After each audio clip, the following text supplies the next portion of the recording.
Our top national story this hour from ABC News. Supporters of the Taliban lined the streets of Kabul, Afghanistan today, celebrating the 2-year mark since they took control of the country when the U.S. military withdrew. Call it the spoils of war. The Taliban defiantly parading through towns like Kandahar in their U.S. Humvees. People curbside are cheering them on amid a sea of Taliban flags on this, the second anniversary of the group regaining power in the country. These days, they're entrenched as rulers, facing no significant opposition that could topple them. As to any prospects of any change toward modernization, very slim. Tom Rivers, ABC News at the Foreign Desk. Former President Trump and his top allies, including his lawyer Rudy Giuliani and former White House Chief of Staff Mark Meadows, have been indicted over efforts to overturn the 2020 election results in Georgia. KSL legal analyst Greg Skordas tells Utah's Morning News all 18 defendants were charged with racketeering. If they're claiming that this is an organization, and like you said, there were 17 of them, and Trump's the head, and he's the one that's making the calls for the other 16 individuals, then it does seem a little bit like an organized crime enterprise. Skordas says the DA will have to prove there was an overall plan to overturn the 2020 election. Stocks at this moment all down about 1% across the board. The Dow, the NASDAQ, and the S&P. We had some stronger than expected retail sales numbers this morning that started the downturn. Coming up, extra warm for the next several days. We'll check your full forecast next. It does look like we may avoid the triple digits, which is something to hang our hat on. KSL News Time, 9:03. Start your days with knowledgeable, friendly voices telling you about the latest news and weather out there. Hi, this is Tim Hughes and Amanda Dixon. In the business of waking you up each morning from 5 to 9. On KSL News Radio. When words come out of our mouths and everything sounds fine, no one bats an eye. But if things come out a little jumbled or letters sound different than most, there's speech therapy. But did you know that speech therapy is used for more than just stuttering or disfluency? From articulation to expressive and receptive language to a simple act of swallowing that most of us take for granted, speech therapy can do amazing things for you, your health, and of course your sense of self. That's why Summit Speech Therapy is here. Summit Speech Therapy works with people of all ages, from infants and toddlers who have a difficult time feeding or eating, TBI, stroke, or coma patients, to children and adults with speech problems. So much of it is all related, and Summit Speech Therapy can help. Summit works with all insurance companies as well as private pay options, and the experience can be life-changing. With clinics up and down the Wasatch Front, including Murray, with no long waiting for an appointment. For more, visit summitslp.com. That's summitslp.com. You know that Big Bargain detergent jug is 80% water, right? 80% water? I thought I was getting a better deal because it's so big. If you want a better clean, Tide Pods are only 12% water. The rest is pure, concentrated cleaning ingredients. Ooh, pass me the intercom thingy. Attention shoppers. If you want a real deal, try Tide Pods. Don't pay for water. Pay for clean. If it's got to be clean, it's got to be Tide Pods. Water content based on the leading bargain liquid detergent. This is Pre-Tection. Yep, Pre-Tection. The everyday skin protection ritual that protects your skin from mosquitoes. Pre-barbecue. Pre-playground. Pre-everything. Pre-every day. Prevention is the best protection.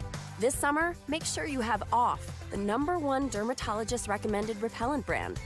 SC Johnson, a family company. At Shane Company, we believe everybody is made to shine. It doesn't matter who you are or where you're from.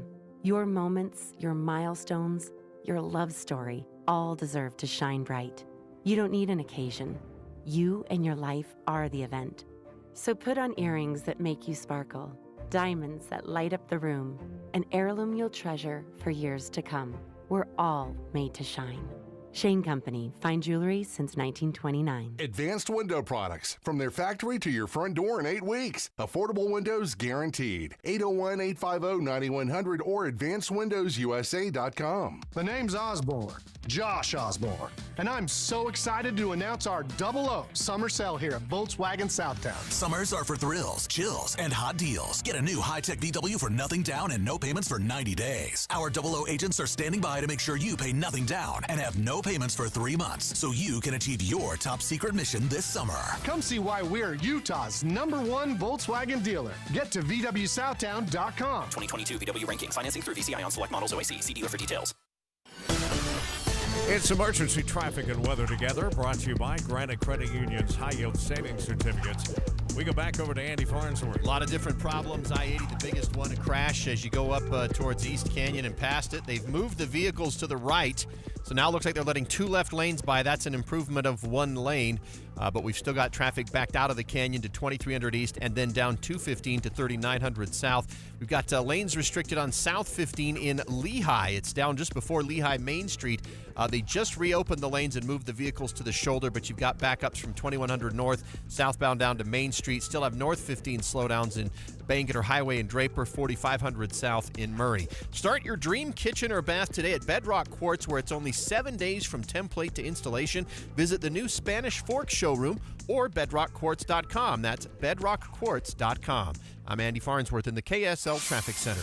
We should see a high today of 96, 97 tomorrow, and then the one change that came from the 7-day forecast yesterday, rather than triple digits, we'll get close, but hopefully avoid it. 99 in the forecast, according to Matt. Then some monsoonal moisture moves up from southern Utah, and there's a chance of thunderstorms Friday, Saturday, and Sunday. Right now, plenty of sunshine, 79 degrees. At KSL News Radio, 102.7 FM, 1160 AM, and KSLNewsRadio.com, your all-day companion for news. Dave and Dujanovic, your morning companions for talk, analysis, and key perspectives on Utah's biggest stories on KSL News Radio. It is a huge day for local politics, Dave. Not only do we have 2 of the 3 CD2 congressional candidates live on the show today, but there's also a big debate tonight hosted right here at Broadcast House by our very own Boyd Matheson for the candidates and for the viewers of KSL 5 TV and the listeners of KSL News Radio to see the candidates debate. Yeah, not everyone's going to be there. It's 9:06. It's time for the launch. Sequence engaged. Here are 3 things Debbie wants you to know. Countdown. 3.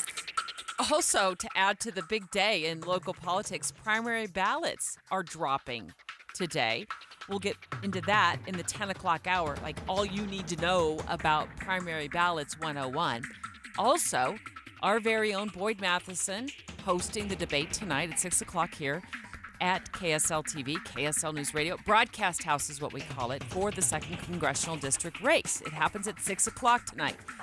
So on the show, here's the agenda. 10 o'clock hour, 2 of the 3 candidates for CD2 on the show live today. Celeste Malloy, Bruce Huff calling in. Becky Edwards, her camp said she's not able to join us today. Also, she will be absent from tonight's debate. We have had all 3 of these candidates in our studio for 30 minutes. At separate times, different days, but all 3 of them came to KSL, and we were able to ask them questions, and they answered, which we very much appreciate. But this is a debate. This is standard political procedure. Everybody participates in the debate. Why is Becky Edwards not coming? She has not participated in any of the debates. And there are something like 10 debates, Debbie. She's not planning on participating in any of them. So, is it one of those situations where you can't lose if you don't play the game? Or you can't win if you don't play the game? Countdown. 2. The search for the dead in Maui, it is just absolutely devastating what is going on there. We're going to have a live interview about Utah's efforts to help in this search in Lahaina. We know that there are 1,000 people who are still unaccounted for in that area. Residents who lost their homes, understandably losing patience. Some want to get back into that area to search for themselves or just figure out what happened to their family and friends. My stuff that's lost, I'm fine with that. But it's the kids and the older people that were stuck in the housing. It's hard to think about, you know. They didn't really have a warning to get out. Didn't have any time to get out either, you know. And if you're wondering if there's anything that Utah can do to help support, we have a team that is assisting the the recovery efforts. We have a team that has a cadaver dog that is in Lahaina, and I'm afraid these numbers, Debbie, are going to just skyrocket. Launch countdown 1. Let's talk about Trump indictment number 4. If you're playing along on the bingo card, it is indictment number 4. Happened last night in Georgia. Enough defendants swept up in this indictment to field 2 baseball teams. President Trump, his personal attorney, Rudy Giuliani, former White House Chief of Staff, Mark Meadows, 16 others swept up in this indictment out of Fulton County, Georgia. So many of us know this case, Dave, for the infamous pressure campaign phone call that Trump made to Georgia's Secretary of State. But there is a lot more to this. So what are we going to do here, folks? I only need 11,000 votes. Fellas, I need 11,000 votes. Give me a break. Not just 11,000, 11,780, which just happens to be one more than they needed to win. It was an icky phone call. The big question, though, is it criminal? Dave and Dujanovic. The Launch. Commence. Dave and Dujanovic. Special coverage of the top national story. And the big charge, the overarching charge is, of all things, racketeering. That's when a prosecutor says that, hey, I found enough evidence of a lot of different crimes going on with a lot of different characters involved, and they all had one common goal. And in this case, the Georgia prosecutor says that goal was overturning the 2020 election in favor of President Trump. And this is 98 pages, this latest indictment. And this is the 4th indictment. So if you're like, wait, I thought he already got indicted. Yeah, he did. But he's indicted again and again and again. There's so much more to this new case, though, than that infamous phone call that was recorded when President Trump made that call to the Georgia Secretary of State, trying to find 11,780 votes. The people of Georgia are angry. The people of the country are angry. And there's nothing wrong with saying that, that you've recalculated. Well, Mr. President, the challenge that you have is the data you have is wrong. So, look, all I want to do is this. I just want to find 11,780 votes, which is one more than we have.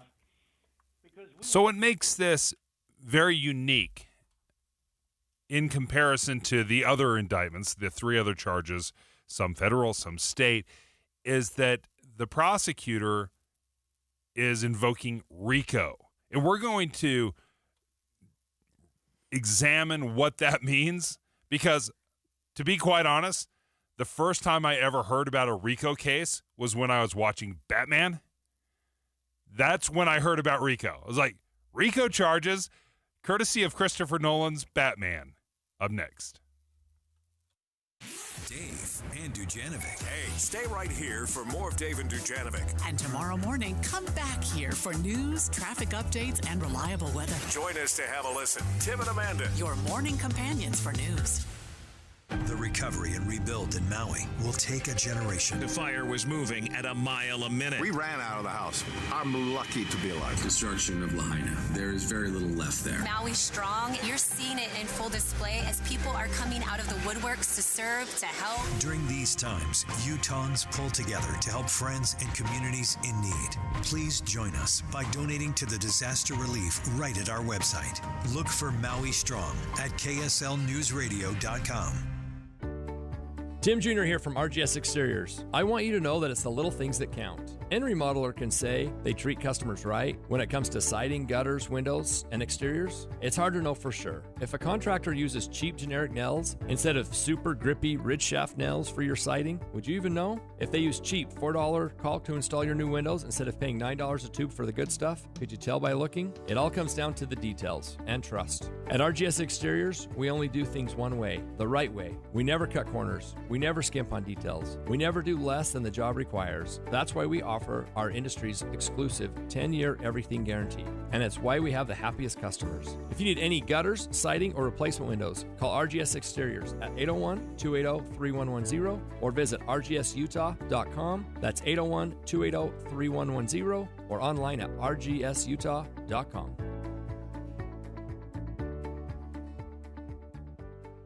Premium checking from America First Credit Union is so much more than a regular checking account. It's a saves you money, makes life easier, always has your back account, because it's absolutely loaded with fantastic benefits and features. In fact, it comes stocked with so much awesome stuff. It was voted Best Perks by Money.com. So make sure you're rocking more than a checking account. Head to America First and apply for the exclusive protection, perks, and paybacks of premium checking today. Subject to membership eligibility and conditions. Federally insured by NCUA. Since 1939, America First has been helping people pursue their financial goals. And as we have, we've become one of the largest credit unions in the country. The reason why is simple. It's because every day we do our very best to help each person, family, and business we serve to realize their individual dreams and achieve financial well-being. True to our name, we always strive to put our members and employees first. So come join us and let us put you first. America First Credit Union. Federally insured by NCUA. You've been following my SOTA weight loss journey for almost 20 months now. I lost 37 pounds in the first 12 weeks. Amazing. Feel different, look different, able to act different. And all of it came through just the power and simplicity of SOTA. SOTA stands for state-of-the-art weight loss because it is. You've got that weekly one-on-one coaching that I love to talk about, that accountability piece. And not just accountability, but insight. When you have a question, you're not sure, you're hesitating, you just text, you just call. You have access to your own nutritionist to keep you right on pace and keep everything going. It's also a whole 100% 360-degree look at how you approach nutrition. Getting your body the right energy, the right nutrients at the right time does make all the difference. And it's part of what makes SOTA so successful, not just for me, but for countless other people. As I said, I'm 20 months down the road, right on path, right where I've been for almost 20 months now. Same thing can happen for you. As I always say, when it comes to your SOTA weight loss journey, there's no time to lose. There's only time to win. So get winning. Start with SOTA weight loss today. Check it out at SOTAweightloss.com, SOTA weightloss.com. This is the year to go see Utah Symphony and Utah Opera. All shows have just gone on sale at the best prices you'll see this year. Get tickets for your favorites at usuo.org. Hi friends, Dan the Laptop Man here from PC Laptops. I get a lot of emails from people all the time. Here's one. Dear Dan, I hear your talk about a lifetime service guarantee. Free? Really? Please help me avoid all your fine print and be honest about what free means. You understand that we should be very wary of a free offer. Signed, Skeptical. Hi, Skeptical. I remember 22 years ago when we started PC Laptops and our lifetime service guarantee, people thought it was too good to be true. Well, after a decade, people started believing me a little bit. But it's been 22 years of having the privilege to serve our friends and neighbors like you. Our lifetime service guarantee has become the most trusted warranty in the industry. You can get a brand new PC Laptops desktop computer, and they start at only $29 a month. Check us out at PCLaptops.com. That's PCLaptops.com. Here's to seeing you soon, With the Skeptical. 3 things you need to know this hour, I'm Tim Hughes. First, it's been 2 years since the military withdrew from Afghanistan, and asylum-seeking refugees now living in the U.S. say it's been difficult to keep their legal status. Second, teenage plaintiffs in Montana won a lawsuit against the state over their right to a clean and healthy environment. A similar lawsuit was filed in Utah last year, but failed. And third, researchers at Utah State University say they can use Utah's juniper trees to create fuel for airplanes. We're going to shoot for a high today of 96 degrees, just a 10% chance of showers, and right now it's 79 degrees in Salt Lake City. Back to David Dujanovic on KSL News Radio. Presidential indictment. In-depth coverage on KSL News Radio. Former President Donald Trump, as of this morning, is indicted for a fourth time. The first one came when he was indicted in New York for the Stormy Daniels, the allegations involving hush money for her to keep quiet just before the 2016 election. The classified documents case out of Florida, where he's accused of storing classified documents in his bathroom shower and among other places at Mar-a-Lago. And then he's also been indicted by federal prosecutor, special counsel Jack Smith, in the January 6th insurrection at the U.S. Capitol when Congress or the Senate was involved in certifying the election. And now Georgia, that fined 11,780 votes case. So, look, all I want to do is this. I just want to find 11,780 votes, which is one more than we have. It's the specificity is what makes the phone call so spectacular. Like, it wasn't, hey, I need you to find the votes that were for me. No, it was exactly the number that you need to win the state of Georgia. But part of what makes this indictment unique, because there's this mix of state and local prosecutors and then federal prosecutors in these indictments. It's a mixed bag. But what makes this one unique is that it's a RICO case. Now, if that sounds familiar, it was a plot line in the Batman, The Dark Knight. Got it. RICO. If they pooled their money, we can charge them all as one criminal conspiracy. Charge them with what?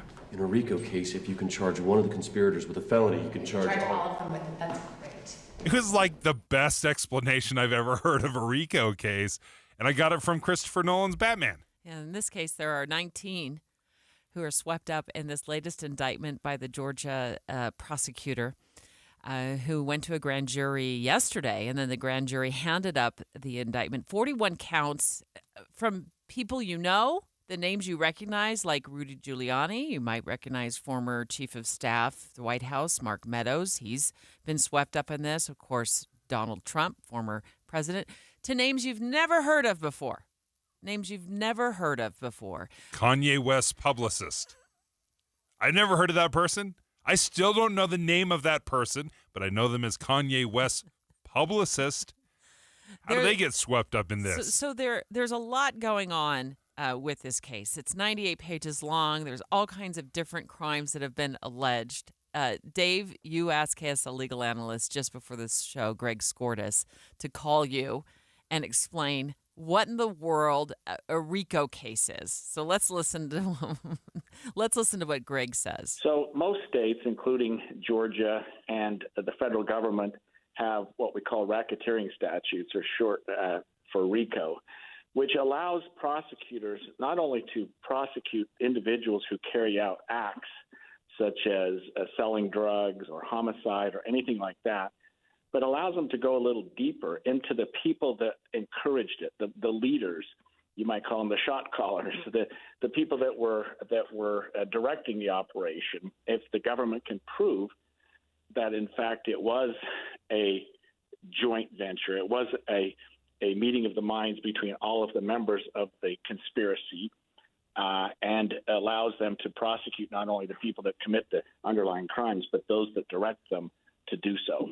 Who typically gets charged in RICO cases? I've heard mobsters and drug dealers. Yeah, when the laws were first passed, the RICO laws, they were designed to go after the mafia and groups like that. And they're still used today, even to go after today's modern gangs, when you have people who are sort of in the back room calling the shots and telling people what to do and directing others as a part of the overall operation. And so typically it's set up for gang members, whether that's the old style gangs or the new style gangs, or just large enterprises where there is a sort of a joint conspiracy, joint understanding as to what the operation is all about and what it's intended to do. And in this case, it was to subvert the election and to change the election results in the state of Georgia and possibly others. And that was sort of what the overall plan is that the government is alleging in this case.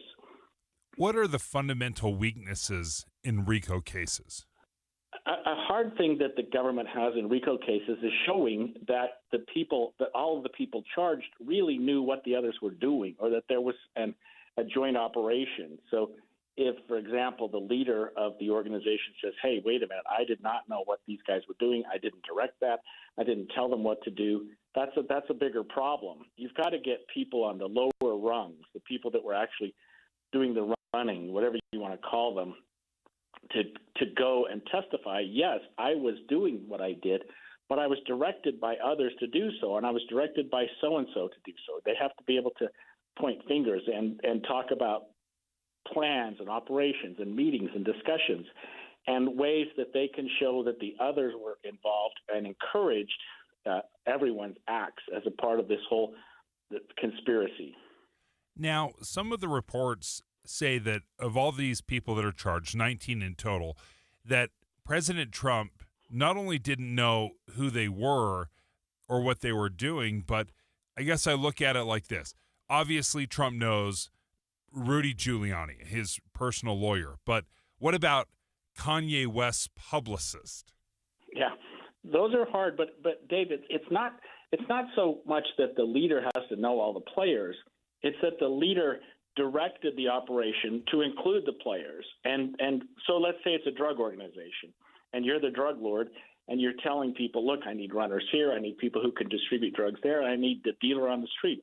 I don't need to know them, I don't want to have anything to do with them personally, but I need everybody to make sure that we've got this operation going. And that's what they're alleging here, is that Trump directed the operation. Whether he knew the individuals involved or not isn't as important for the government to prove as that he knew what the plan was, what the overall scheme or artifice was to get the objective done, which was to overturn the 2020 presidential election, at least in the state of Georgia.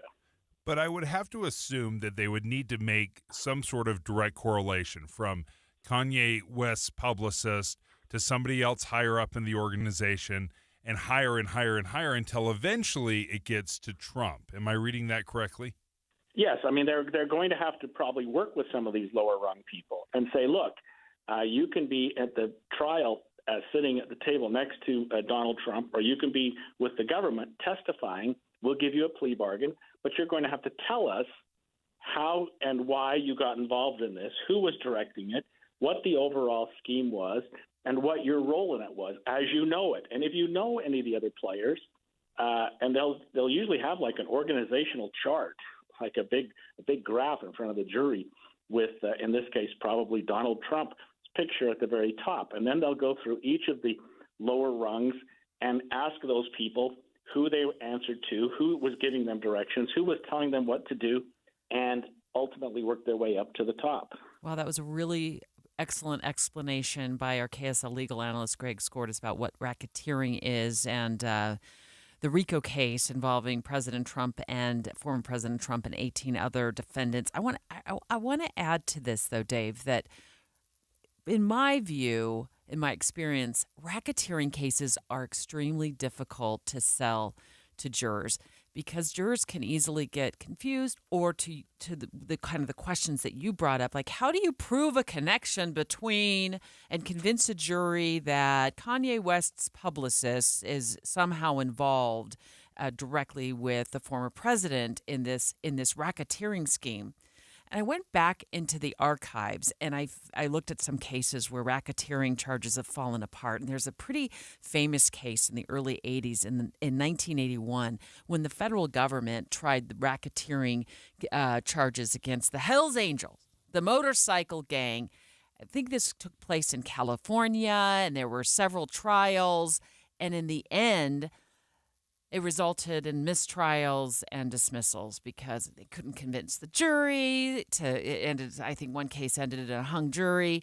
And these guys were charged with things like murder and attempted murder and running a big methamphetamine operation. So just because they're facing this big sweeping charge does not mean that the end result is going to be a jury finding all of these 19 defendants, 2 baseball teams worth of defendants, guilty. 9:30 at KSL News Radio. I'm Tim Hughes with a quick look at some of our top stories this half hour.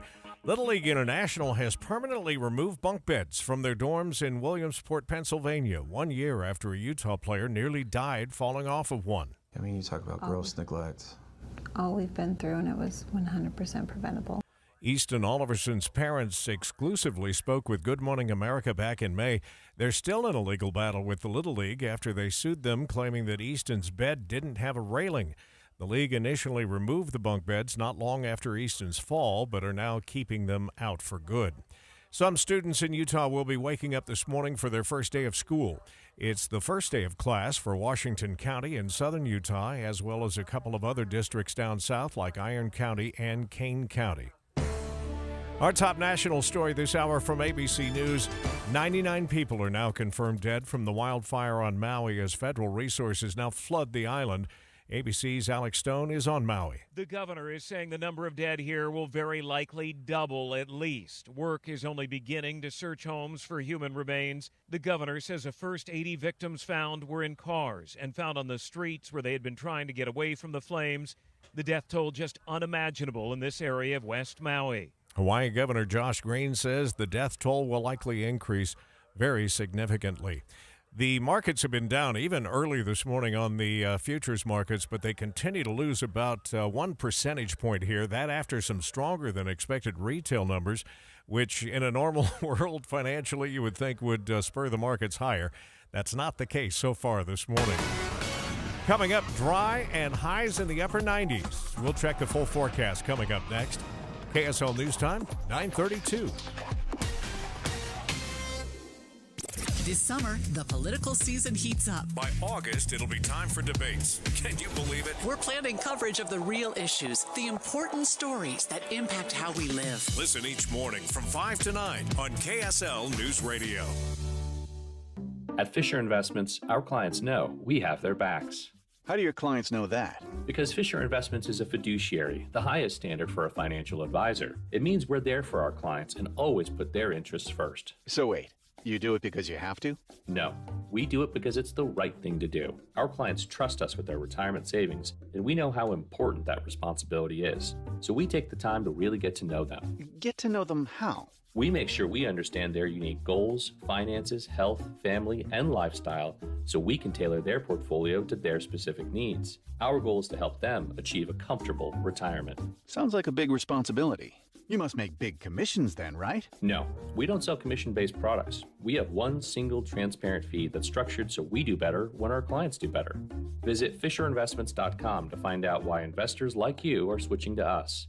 Fisher Investments. Clearly different money management. Investing in securities involves the risk of loss. Hi, this is Doug Wright. We're here in the dog days of summer, yes, the month of August. And you know, to get that perfect steak, you don't have to be out there in the hot weather. You don't have to be slaving over that barbecue. All you have to do is get into Ruth's Chris Steakhouse, and they do all the work for you. They do all of the prep. They do all of the grilling. They do all of the cleanup. And you are going to have the best steak you have ever had at either location, 275 Southwest Temple, right in the heart of downtown Salt Lake City. A lot of people, of course, like to combine the Ruth's Chris experience with something going on downtown, maybe a concert, just a simple movie. And then there's Hotel Park City. Ruth's Chris Steakhouse, if you're going to be up in Summit County, going for a hike, just getting away, going to the outlet stores. Ruth's Chris Steakhouse, Hotel Park City. The best steak you have ever had is waiting for you right there at Ruth's Chris Steakhouse. Warmer weather is here, and Skinny Utah would like to help you shape up for summer by losing 20 pounds in the next 40 days. That's right, 20 pounds in as little as 40 days. That's the Skinny Utah promise. Skinny Utah will customize every plan because no two bodies are alike. Their proven program is 100% natural. There are never any prepackaged meals or shakes to buy, and they never use dangerous drugs or hormones. Skinny Utah will teach you how to eat real food you buy at the store. Take the first step to a healthier new you and schedule your free weight loss strategy session at skinnyutah.com. A $300 value, absolutely free. Skinny Utah has offices in Draper, Orem, Centerville, and St. George, and they're extending their couple special, where the second person is half price. Schedule your free weight loss strategy session today at skinnyutah.com. That's skinnyutah.com. At Skinny Utah, you have nothing to lose but the weight. It's emergency traffic and weather together, brought to you by Granite Credit Union's high-yield savings certificates. Heather Kelly's in the traffic center. And the delays still extend from 1300 East on I-80 all the way into Parley's Canyon up to the East Canyon. This is due to an earlier crash. It had been blocking a couple of left lanes. It's now moved over to the right shoulder.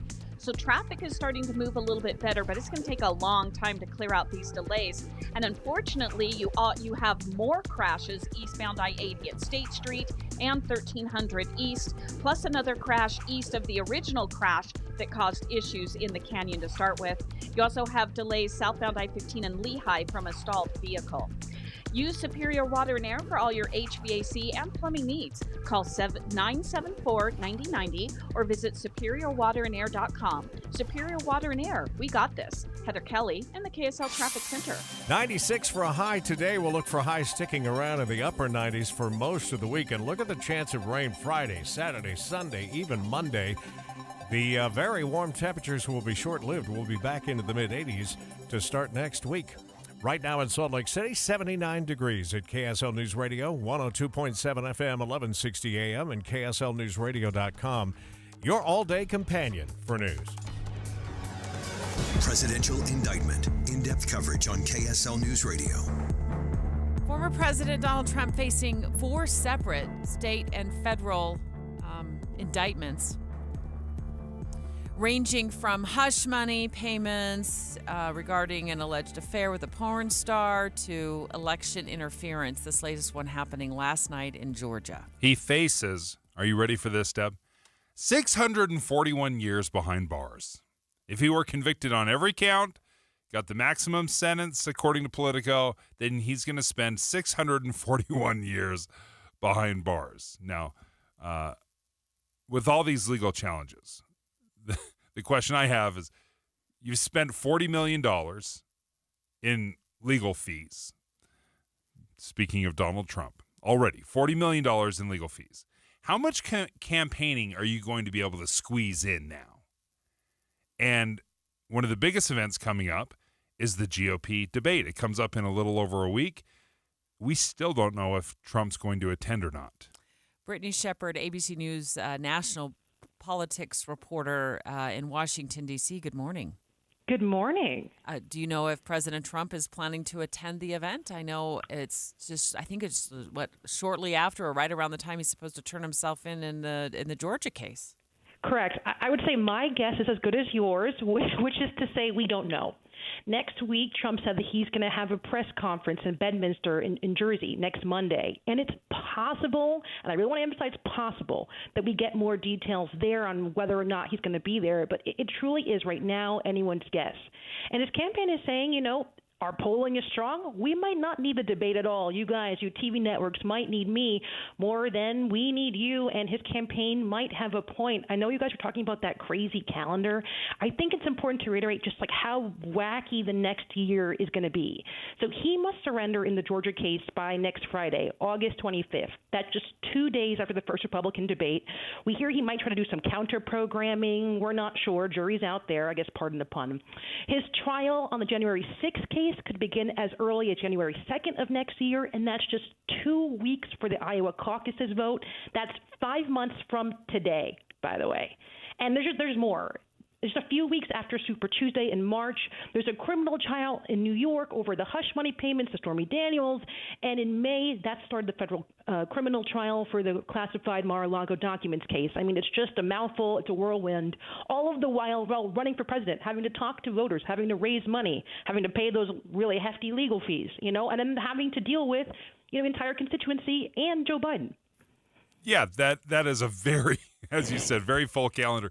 Okay, so if the former president isn't there at the debates, do we know who will be? Well, I think we're going to see, Florida Governor Ron DeSantis, all the big names. The former Vice President Mike Pence, former New Jersey Governor Chris Christie, tech entrepreneur Vivek Ramaswamy, who seemed to kind of be a bolt out of the blue. He's technically polling in third right now at 7.2% as of 11:40 a.m. over here on the East Coast. We might hear from Arkansas Governor Asa Hutchinson, and then we have kind of juries out on Miami Mayor Francis Suarez and a couple of others who haven't yet, the RNC hasn't yet confirmed. Brittany Shepard is with ABC News. She's on the line with us right now. She's out of Washington, D.C., and she pays special attention to the national political stage. How is this latest indictment going to help or hurt the former president, in your view? Well, as of today, Donald Trump is currently polling at 52.7% after not one, not two, not three, but 4 indictments. It's just a total runaway lead. In fact, he has not been more popular with the GOP base this election cycle, period. And I think we need to differentiate between a primary and a general election. It might be a little bit early to start talking general election, but as far as GOP voters are concerned, he's as popular as ever. And if you think about who is a Republican these days, I try to break it into 3 buckets. There's a third MAGA Trump loyalist bucket who will stick with Trump no matter what. And then there's a third of what I like to call the Trump persuadables, people who like Trump, but maybe they're open to a DeSantis or maybe even a Christie. And then there's the never Trumpers. They'll do anything they can to elect anybody who isn't Donald Trump but is a Republican. And if you want to win, you have to get at least 2 of those buckets and maybe some independents and maybe even some Democrats if you're lucky. But right now, if you are one of his Republican challengers, you're wondering, how do I even break into that lead? Some of those Republican candidates have to make up not just 30, but 40 points in favorability. It's been well discussed on this show about Ron DeSantis, who was the number 2, and how he has struggled. And it hasn't been a free fall in the polls for him, but more of the air leaking out of a balloon. Who is doing well or doing better than expected that is not named Trump, that is not named DeSantis? Oh, I just want to know how kind of miraculous this DeSantis descent has been. Like you said, air out of balloons, like a really small trickle. He's now polling at 14%. I mean, he was heralded as a second coming of Trump right at the beginning, right? There was so much pomp and circumstance. In fact, he's another Florida man running right of Trump. It's just kind of astounding. I mean, the next closest person is tech entrepreneur Vivek Ramaswamy at 7.2%, and Trump's former vice president Mike Pence at 6%. Then we're going to see South Carolina Governor Nikki Haley at 4%. But those numbers are still in the single digits. It's really hard to pierce that bubble. So it feels like it's early to say who is doing well, because what does well mean if your name isn't Donald Trump? And so often, Brittany, as you know, the polling does not matter at the end of the day. The polls we speak of today may not matter whatsoever in the end. So much thanks to you, Brittany Shepard, and our colleagues at ABC News. Brittany Shepard is a national political reporter there in Washington, D.C. for ABC, joining the show live just on the heels of President Trump's 4th indictment. I think she brings up a very, very good point. Speaking of the primary voters and their support for Trump in comparison to the general election, you can be as popular as you want in the primaries. If you are unelectable in the generals, then none of it matters. And this has been a struggle we saw back in 2022 with a lot of the candidates that were put up. There was supposed to be this red tsunami, this red wave where a bunch of Republicans get elected because they were very, very popular. These Republican candidates were very, very popular in the primaries. They were put on the general ballot where they lost. And I think ultimately for Republicans, this is the biggest fear. You can love Trump all you want, but can he get elected in November? And that is a big question mark. And the fact that he's already lost to Joe Biden once does not bode well for the former president. Next, we're going to go to for an update on Maui. What is going on in the search for the dead? Frankly, this far into that massive wildfire that overtook the community there, leveled 2,700 structures, 1,000 people still missing.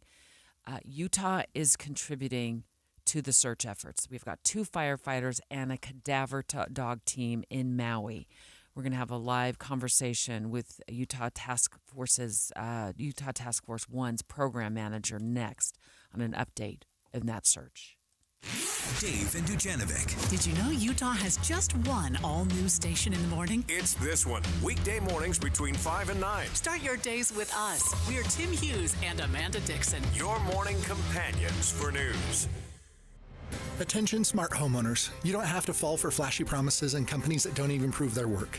At Your Service Pros uses third-party verification software called MeasureQuick to ensure your new HVAC system is installed correctly. This ultimate game changer in the HVAC industry lets you, the homeowner, have proof of how your system was installed.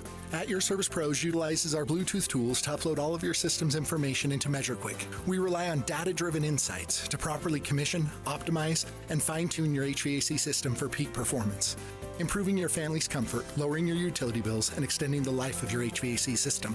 With rebates and tax credits available totaling more than $7,500 on a dual-fuel heating and cooling system, it is now more important than ever that your HVAC system be installed correctly. So call us today at 801-YOUR-PRO.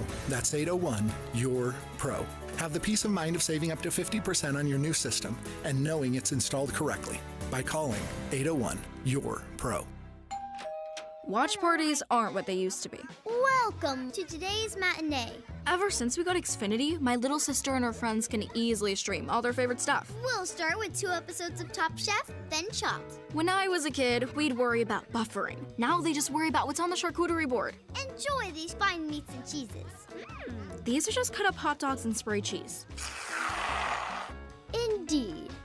The best way to stream your favorites is on the Xfinity 10G network. Now through September 6th, new customers can get gig internet on the Xfinity 10G network made for streaming for just $25 a month for 2 years when you add Xfinity Mobile. Plus, there's no annual contract and get Wi-Fi equipment included. Get way more into what you're into when you stream on the Xfinity 10G network. Go to xfinity.com/10G, call 1-800-XFINITY, or visit a store today. Requires PayPal, bill and an auto pay with stored bank account. Restrictions apply. Taxes and fees extra. Xfinity Mobile requires Xfinity internet. After promo, regular supply to internet service and Wi-Fi equipment. Actual speeds vary. Stream Top Chef on Peacock. I'm Celeste Malloy, and I approve this message. We're blessed to live in a country where a girl like me can grow up in a single wide trailer and become the Republican Party nominee for Congress. With a little help from an FFA scholarship, I graduated from SUU and then later put myself through BYU Law School. My story is your story. We work hard and pave our own American dream.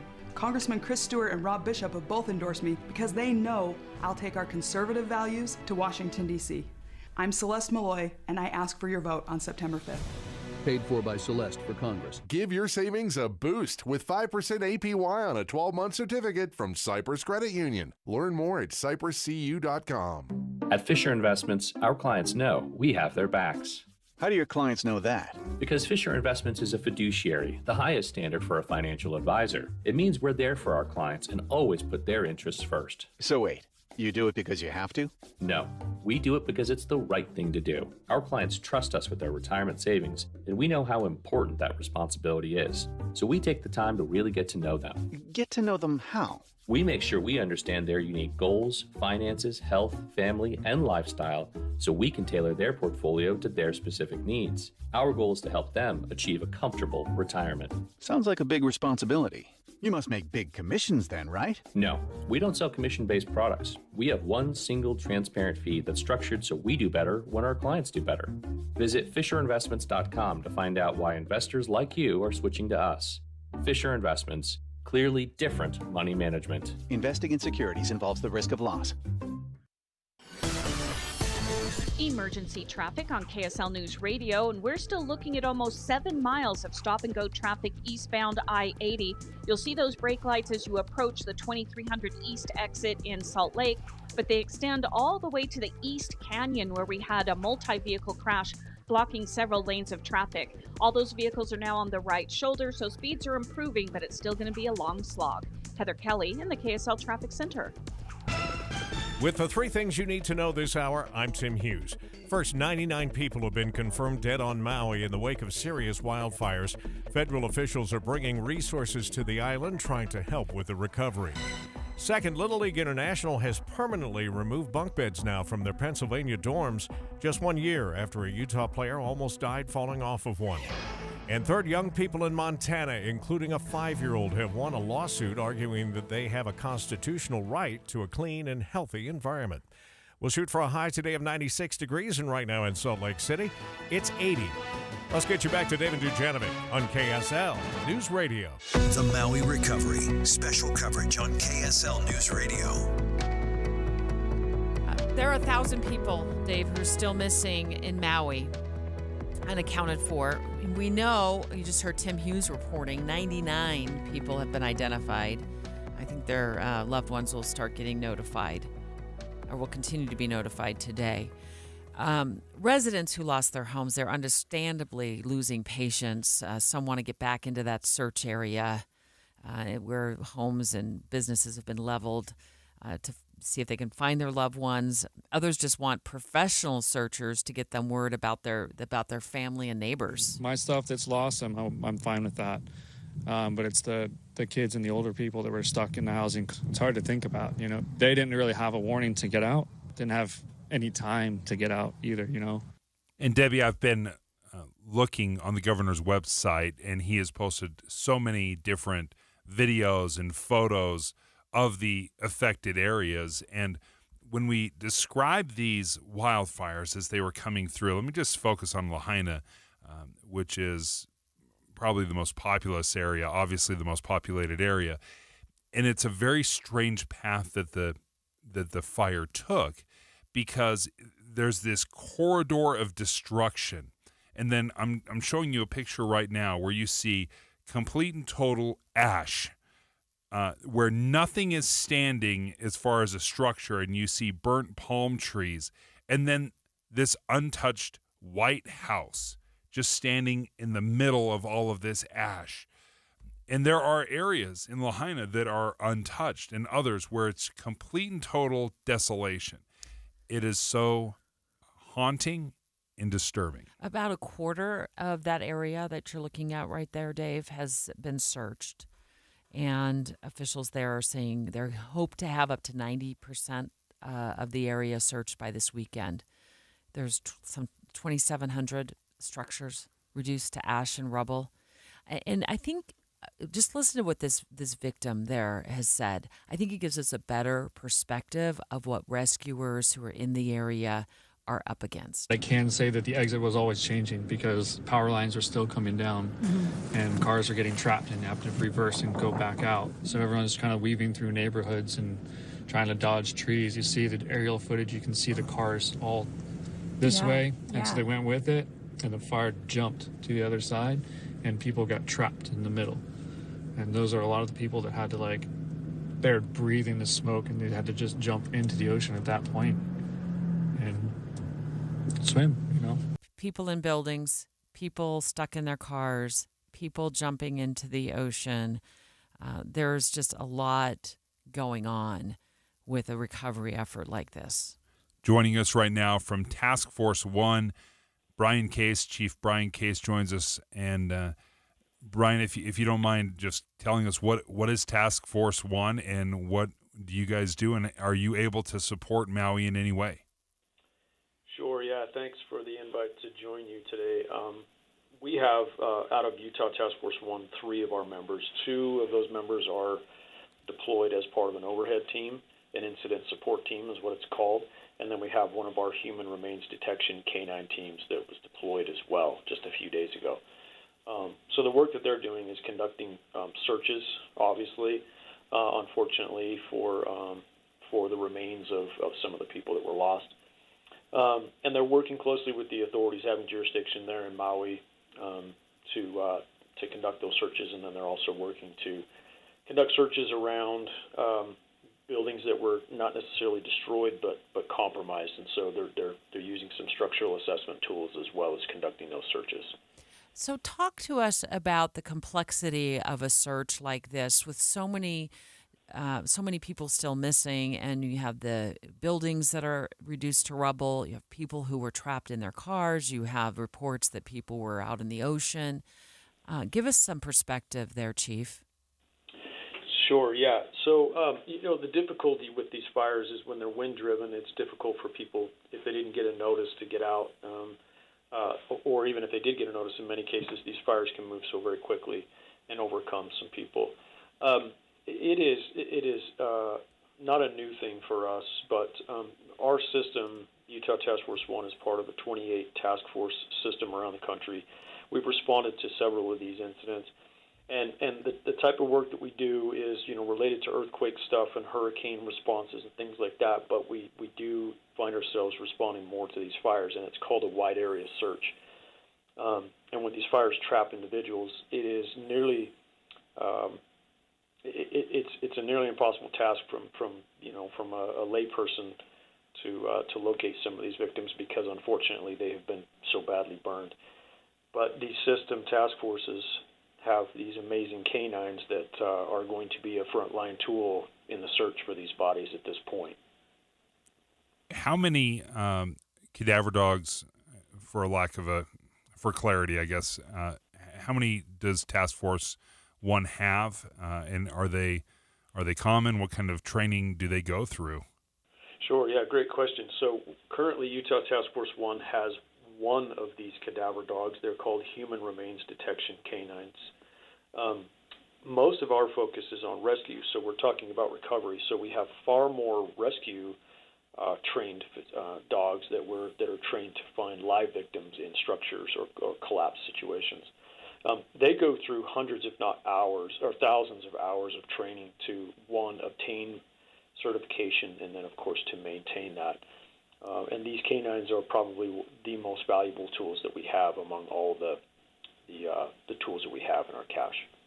Chief Brian Case, he's the Task Force 1 program manager. He just told us that there are a couple of firefighters over there and then a cadaver dog team who are helping with the recovery efforts of human remains on the island of Maui. So many people are getting frustrated, Chief, right now, and they're not being allowed back into the area where their homes or their businesses have been lost. Maybe they've lost family members. Just having been a news reporter who for some 25 or 30 years covered major breaking stories involving fires and that kind of thing, I can understand why you have to keep people out. But I wanted to hear it from your perspective, why it's important to keep people out of that area. Sure, yeah, a couple reasons. First of all, the area is not safe. There are a lot of hazards, both perceptible and imperceptible. A lot of the structures are old. There may be lead-based paint. There may be other chemicals present. There may be things such as void spaces that are covered with ash that would be imperceptible to the naked eye, that our rescue teams are going to use probes, and they're going to find those hazards. And so they're going to sort of address any safety issues, not only for the rescuers themselves, but maybe for the people that would be allowed to come back in at some point later. And then it's also important to note that there are a lot of agencies, FEMA Urban Search and Rescue being one of them, that's in there trying to get a lot of this work done. It's much easier for us to cordon the area off and make sure that we're thorough in our searches, in rendering it safe, and then removing hazards, and then also finding the objective, which is the victims, before we allow anybody in, because that can kind of frustrate the situation. So there's a couple of main reasons that we do that. Chief Brian Case, thank you for joining us from Task Force 1. Yeah, thank you. And thank you to your crews who are over there right now on Maui helping with the recovery efforts. 1,000 people still unaccounted for from all the reporting that we've seen. 99 people thus far identified, family members now being notified as well. And they're hoping to have about 90% of that area that was burned reduced to rubble searched by this weekend. And one thing that we didn't talk about, but how about the emotional toll it must take on these searchers going through these devastated areas, searching for bodies, the cadaver dogs, the training that goes into it. What an emotional toll that must take on them. In our 10 o'clock hour, Celeste Malloy, Bruce Huff, both running for the 2nd Congressional District, calling the show live.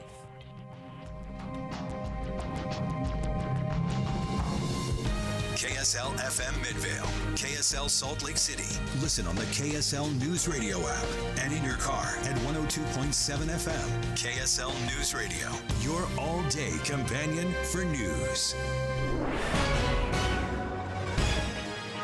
It's 10 o'clock at KSL News Radio. I'm Dan Bonas.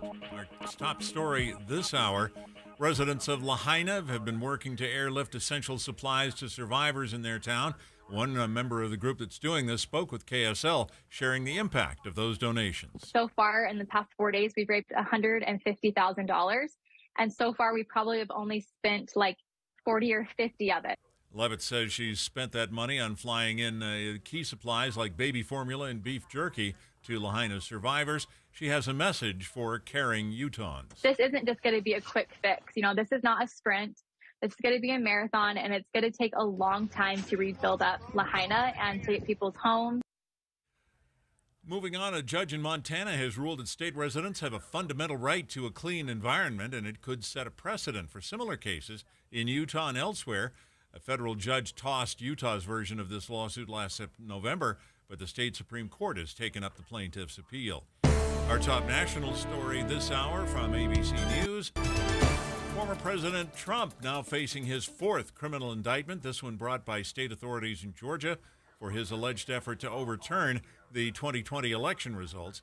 ABC News legal analyst Kim Whaley points out that of the four current indictments, the Georgia state case was one that appeared to have the focus of the Trump team in their efforts to have it dismissed. The implications of the Georgia case they're just harder to wiggle out of it for Donald Trump, which I think is why he filed a 400-plus page motion trying to throw the whole thing out. It lost, but it suggests he's worried and his lawyers are worried about the Georgia one pragmatically for him. Your money at this moment, the Dow Jones average, down on the day 244 points right now, while the NASDAQ is down 64 at this hour. And our KSL weather, we've got sunshine again today. That's next. KSL News Time, 10:02. Early mornings can be hard enough, just getting yourself going. We try to make it a little easier with news and weather from comfortable, trusted anchors and reporters. Join us on Utah's Morning News between 5 and 9 on KSL News Radio.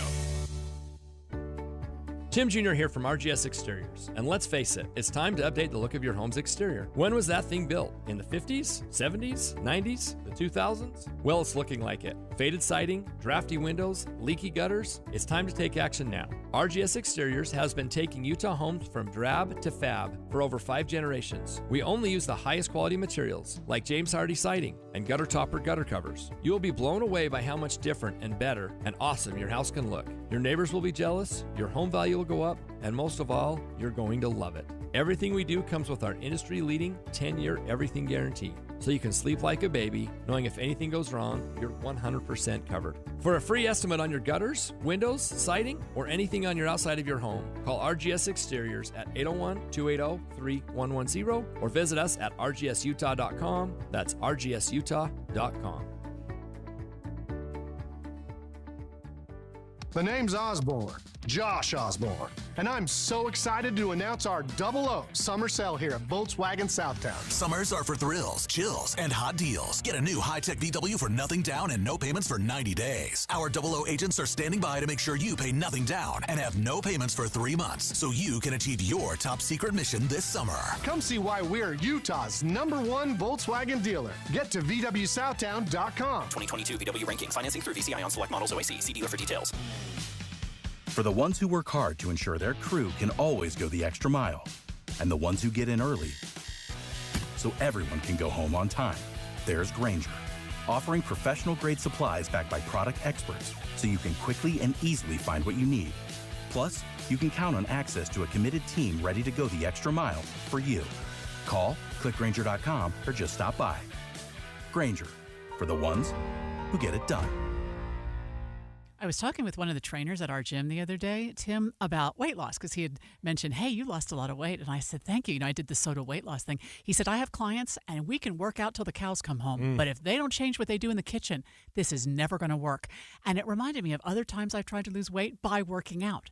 If you don't change what you eat, the way you eat, the intervals you eat, if you don't change that basic structure, no amount of running or lifting weights is going to do it. You've got to make those changes, and soda weight loss makes it easy. Well, and by the way, the older you get, the less effective all of that workout becomes. So it has to come from somewhere else, and that is learning how to look at food differently and make food work for your body. It's a fuel for your system to go forward. You're going to feel so much better, and you're going to look at life a little bit different. My daughter certainly does, and she lost 42 pounds. Find out more about this great program. Go to sodaweightloss.com, spelled S-O-T-A. Think Tim and Amanda. Soda Weight Loss is state-of-the-art. We have emergency traffic now, brought to you by Granite Credit Union's high-yield savings certificates. Here's Heather Kelly. Well, the delays are shortening in Parley's Canyon, but you still have almost 5 miles of stop-and-go traffic eastbound I-80. That starts just after the mouth of the canyon, all the way over to East Canyon, where the crash that was originally blocking several left lanes is now over on the right shoulder. It's in the final cleanup stages. The good news is the rest of your commute is moving much better. Most of the other crashes have cleared out. When it comes to trusted, affordable auto care, nobody does it better than Burt Brothers Tire and Service. Heather Kelly in the KSL Traffic Center.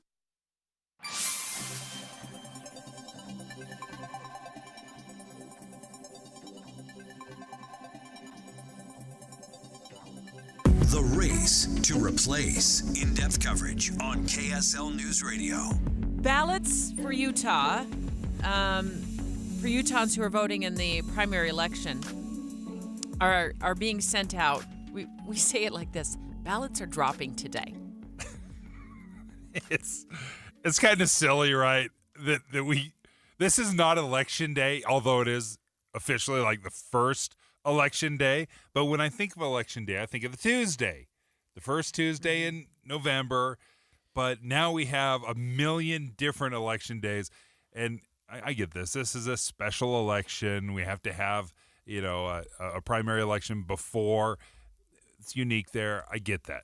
But it's a little bit wild, just our definition of what election day is now. And election day isn't just one day anymore. It's when the ballot gets opened at my kitchen table, and I make a decision to vote. I might not vote all at once. So election day may be election days in my home. Mm-hmm. Lindsay Aerts, KSL's political reporter.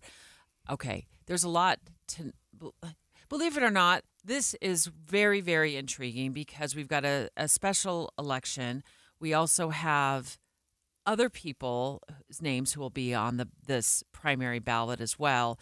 So just take it away, Liz. Yeah, sure. So first of all, we have a municipal election, a municipal primary today. That's what was already on the books before the special election got scheduled. So municipal elections are your city's elections. You have them if your city's not doing ranked choice voting. Okay, so like Salt Lake City, ranked choice voting. You do not have a primary election today. The big mayor's race, that's not till November because they'll all get put on a ballett.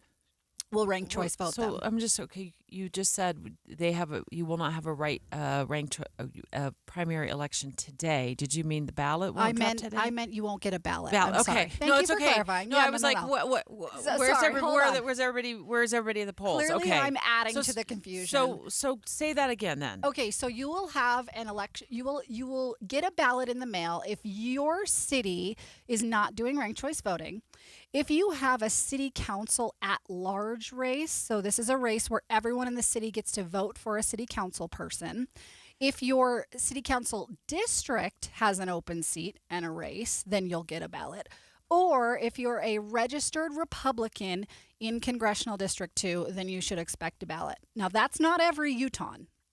Okay, so not every Utahn should be expecting a ballot, but there's a big swath of Utahns who will get a ballot. But don't panic if you don't get a ballot and you're like, hey, where the heck is my ballot? Make sure you actually have a race to vote on because you may not, and you can do that at vote.utah.gov. Just look up your congressional district, look up your city council district. You may not know the number. Like you kind of know your area, but you don't know that you're in District 6 or whatever it's called. So just look up and make sure that you have. You can run your name. Yeah, you can run your name, your address. Where you live determines whether or not you have a ballot coming to you. Okay, and the reason for this complex situation that we're in, and by the way, you just did that without any notes, so you're amazing. And it did a great job explaining it. We're in this complex situation because Representative Chris Stewart is resigning his seat back in D.C., and now that opens up a path for 3 individuals who will be named on that primary ballot who want his seat. Yeah, and you'll remember that the Republicans have a closed primary, so that is why only registered Republicans in Congressional District 2 will automatically be mailed a ballot. Now, if you're an unaffiliated voter in Congressional District 2, you can still affiliate. You can do that on your county clerk's website. And up until August 25th, you can affiliate and still get mailed a ballot. After August 25th, you'll have to go do that in person if you want to affiliate as a Republican and vote in the Republican special election primary. Lindsay Ertz, thank you. I just went to vote.utah.gov. I typed in my name, my address, my birthday, and if you're wondering, voter status active. Not removable, active. Yep. Lanny Chapman, Salt Lake County Clerk, live on the line right now. Good morning. Good morning. All right, Lindsay just did an excellent job spelling out what people need to do, and the deadline for all of this, actual primary election day, is when? So the primary election day is September 5th, and as you guys have rightfully said, because of that special election, the primary and the general this year have both been pushed back. So typically during a municipal year, we'll see the primary in early August, but because of the special election and the special session, the governor and the legislature pushed back our primary election date to September 5th. Okay, so what does that mean for our county clerks? Is this throwing a big wrench in the works, or is it running along smoothly? So one thing that we have learned that county clerks in the state of Utah do really well is pivot.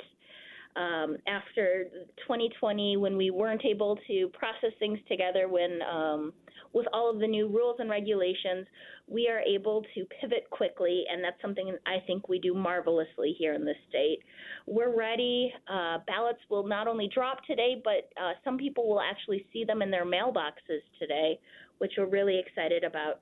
So 21 days prior to any election, eligible active voters will receive a ballot in the mail. So that is today. We're really excited about it. Lanny Chapman is the Salt Lake County Clerk. She in Salt Lake County is responsible for getting these ballots out and then receiving them back and processing them. Wow. I mean, are you guys like Amazon Prime or what? Like, how in the world do these ballots end up in people's mailboxes today? Did they get mailed out at like midnight 01 or something? Actually, they did. Okay. It takes a lot of, there's a lot of things going on behind the scenes. We do a lot of work prior to an election, ramping up to it, to make sure that it's as seamless and convenient for our voters as physically possible.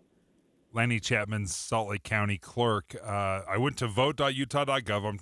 I don't know. I mean, I'm in Congressional District 1, so I'm not expecting, to be able to vote in this primary. But I just want to make sure, like, as Lindsay was describing the municipal elections and what might be up, how do I find out whether or not I should be receiving a ballot in the next few days? Great question. So if you live in Salt Lake County, if you go onto our website, that's slco.vote, VOTE. In our spotlight, we have a 2023 primary election kind of web page that'll give you everything, including a sample ballot. So it's easy to type in your address and see if you're even eligible to get a ballot for this primary election, because as you guys have said, not everybody's going to. Only about a third of Salt Lake County voters will actually receive a ballot. Lanny, thank you so much. We know we're going to keep your phone number very handy, along with a lot of the other county clerks, and appreciate your time. Good luck getting all those ballots out. It sounds like some of them will start arriving in mailboxes today. Yeah, there's a little bit of trust that goes on from my point of view, Debbie, because I'm not entirely certain when I should be receiving a ballot. I just trust that the county clerks are doing their job and they'll send it to me when I need it. Because she described the Salt Lake County website. I'm looking at the state website, and I don't know whether or not I should be receiving a ballot. So I'm going to go on to my Davis County website and see if I can clarify that. Hopefully in the next little bit. Dave Noriega, the proactive voter. Love it. Next. In the next 20, 30 minutes or so, we are going to have conversations with two of the three candidates who are running for Representative Chris Stewart's seat. Celeste Malloy, Bruce Huff, in the lineup to call the show. And I want to make it clear, we did invite Becky Edwards to join us as well. She declined our request to call the show today. She's also declined a request to join in a very important debate that's hosted here at Broadcast House tonight by our very own Boyd Matheson. It's a KSL 5 TV, KSL News Radio collaboration. There will be a debate from 6. It starts at 6 o'clock tonight. She will not be there, and she will not be joining the show either today. But Celeste Malloy and Bruce Huff will both be at the debate, and they're calling in next. Dave and Dujanovic. Hi, it's Tim Hughes and Amanda Dixon. Why should you start your day with us? We have decades of news experience between us. And we take your trust seriously. Come here for news tomorrow, 5 to 9. On KSL. The Republican primary to replace Chris Stewart in Congress is down to 3. We don't need to have a broken Congress. All I want to do is serve the people of Utah. I've tried to always do what's best for the party and the cause. Join KSL tonight for a live debate. Tune in starting at 6. The Race to Replace, exclusively on KSL News Radio.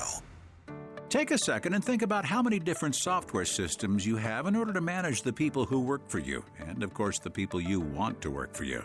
There's the applicant tracking, the new hire onboarding, your paid time off, your payroll, time and attendance, your online employee benefits enrollment, ACA compliance, your COBRA compliance, and the list is not just daunting, but it seems every time you turn around, it's growing. It's time you quit losing sleep over that list and let someone else do it for you.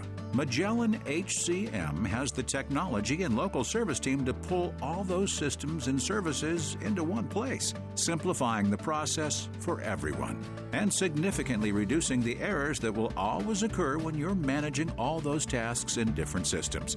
There is a better way. Magellan HCM. Text HCM to 57500 and set up a demo of their highly awarded technology and see for yourself what a difference Magellan can make for you and your company. Text HCM to 57500.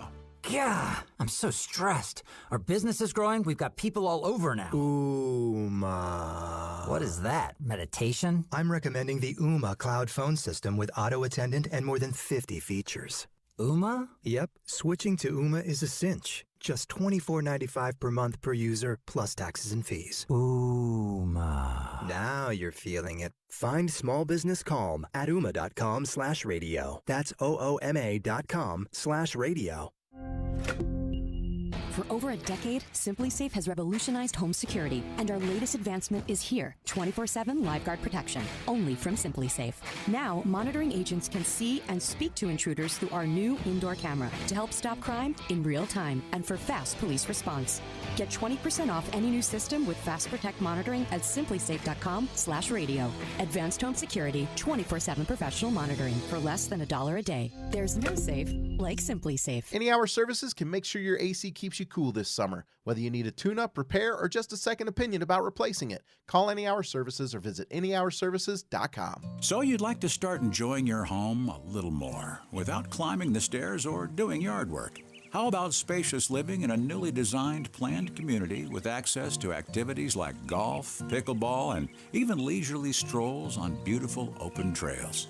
It's yours with Nilsson Homes. They've been building homes across the Wasatch Front for over 45 years. Now see their latest single-level living community in Davis and Weber County. Brand new, move-in ready homes in the heart of Davis and Weber County, offering all the things you want in low-maintenance, luxury, single-level living. Easy access to just about everything. And best of all, no more stairs, lawnmowers, or yard work. Nilsson Homes has thought of everything, and it's done for you. Take advantage of amazing financing or reverse mortgage options. Nilsson Homes, luxury, low-maintenance living. Visit nilssonhomes.com. That's NILSON homes.com. Emergency traffic on KSL News Radio. We still have about 4 miles of stop-and-go traffic eastbound I-80.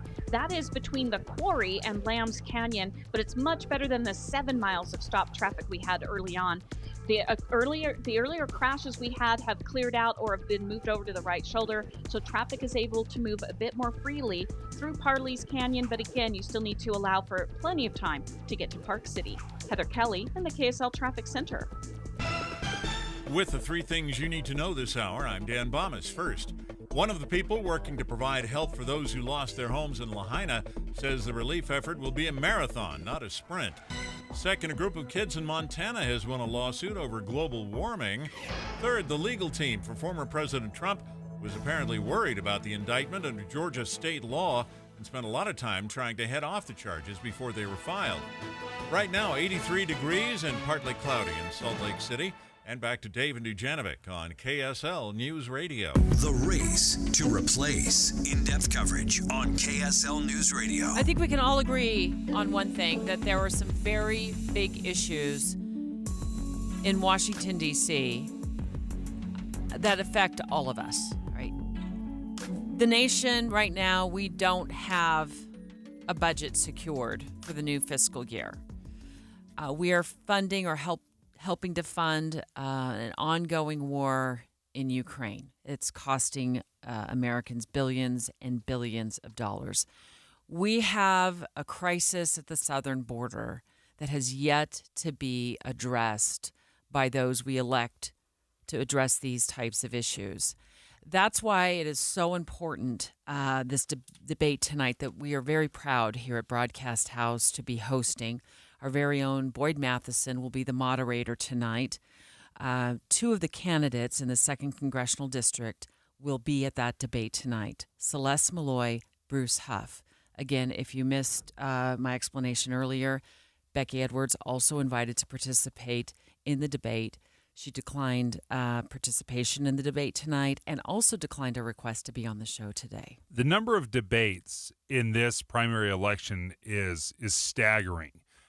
Celeste Malloy, who was the GOP convention nominee, wanted 13 debates in 13 counties in 13 days. That was the goal. So it was debate after debate after debate. I don't even remember what number we're on at this point, Celeste. How many of you had it? Are you keeping track still? I am still keeping track. Last night was number 9. Tonight on KSL will be number 10. We're not actually going to have 13 because 3 of the smaller counties wanted to combine with other counties just to get a critical mass of people there. Why are debates important to you?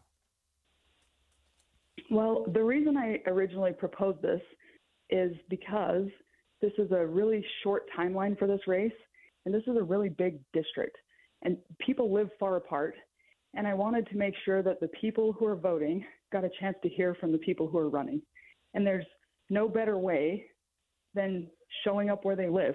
If we're in every county debating, they can come, they can ask questions that pertain to them and not have to, watch it on the news and hope that somebody asks the questions that they want answered. What have you heard, especially from rural Utah, who I think have sent a very strong message that they want to be heard? What have you heard from rural Utah that has piqued your interest? That is the biggest thing I've heard. Rural Utah has been really appreciative that we've been there. They want to feel like they're part of the district. And I've said from the beginning that whoever represents this district has to represent the district as a whole. They can't just represent the north or the south or the rural or the urban. And I think rural Utah is really responding to that. They appreciate it. They've been showing up. We've had a good turnout at every debate, and most of them have been streamed, and there have been people watching.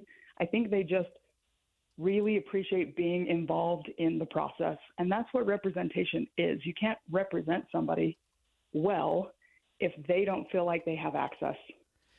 The governor, immediately after the president's designation of a national monument around the Grand Canyon, kind of came out swinging in I would say, a polite way, but pushing back against this designation, discussing how it would potentially hurt ranchers in that area, and others have also questioned the formation of that designation. And when I think of southern Utah and that area, I think of these national monuments. What would you do, or would you push back against the latest national monument or the others that have been designated in the state of Utah, Celeste? Yeah, I would. And I think this is a good example of why there's so much anger in politics right now. When people feel like things are happening to them and they don't get to be part of the process, then they're angry. And that's the way these national monuments have been working. Presidents declare monuments against the will of our elected representatives. This one's tricky because it's in Arizona, but the Arizona Strip is much more connected to Utah than it is to anything in Arizona. And the people who graze there, a lot of them are in Utah. The people who hunt there, a lot of them are in Utah. But hasn't Congress kind of relinquished that designation and allowed presidents to designate national monuments? Isn't that Congress's fault to begin with? Yeah. Congress gave presidents that proclamation authority in 1906. And in 1906, we were still disposing of land. And I think the idea was that Congress moved slowly and they needed to be able to protect antiquities quickly, and the president could move faster. But since 1976, we don't dispose of land. There's no need for that speed. And presidents have repeatedly shown they can't be trusted to limit their proclamations to the smallest area necessary to protect the antiquities. So it's time for Congress to take that authority back.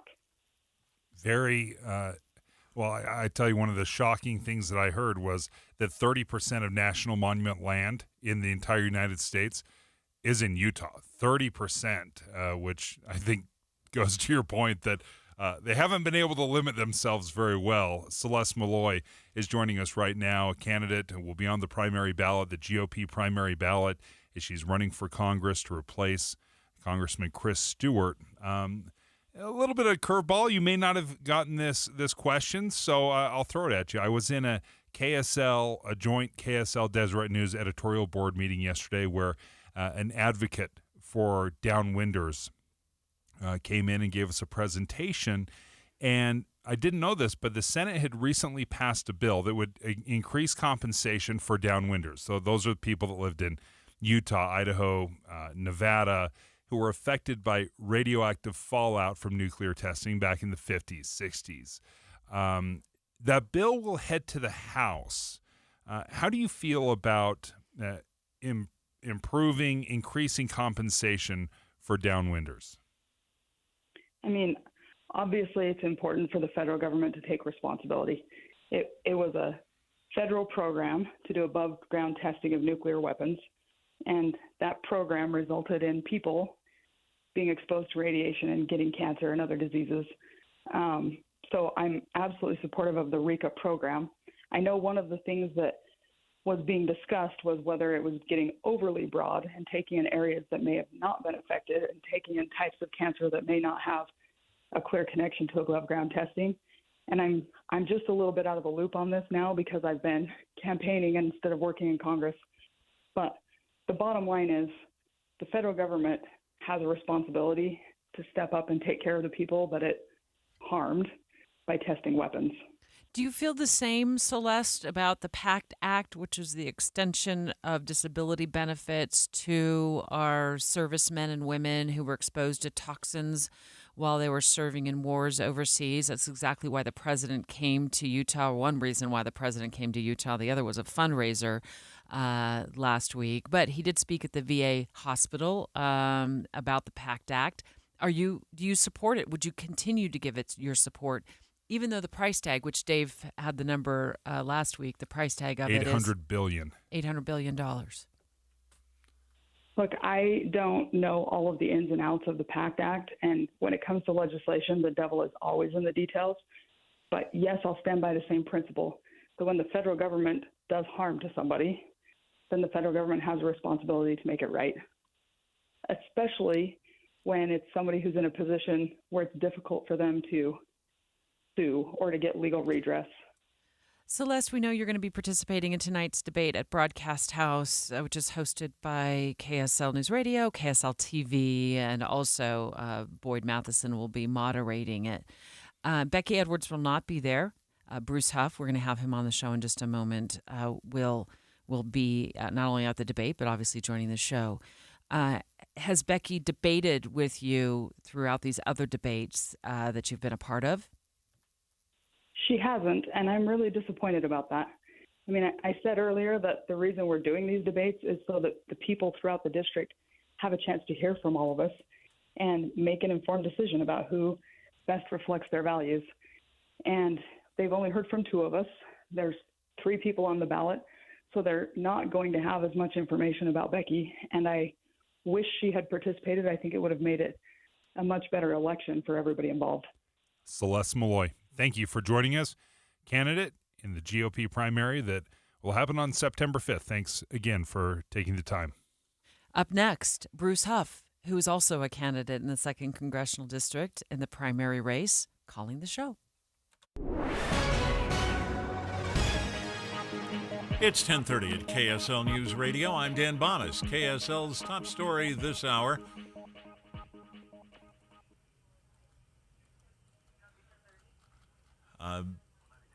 Our top national story this hour from ABC News.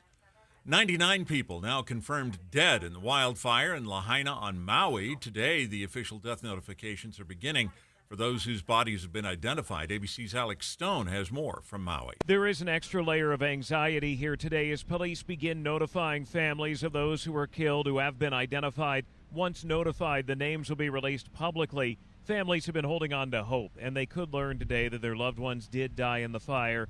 Identifying some of the remains is tough. Police are asking families of the missing to give DNA to help in that process. ABC's Alex Stone. Utah Senator Mike Lee has made an unlikely ally over the issue of sunscreen. Senator Lee and Representative Alexandria Ocasio-Cortez from New York both think there needs to be changes in how the FDA oversees sunscreen. It's currently managed as an over-the-counter drug. AOC posted a video on social media explaining the problem. We want to make sure that things are safe. However, sometimes that can add a lot of bureaucratic and costs that prevent us from getting any sunscreen filters.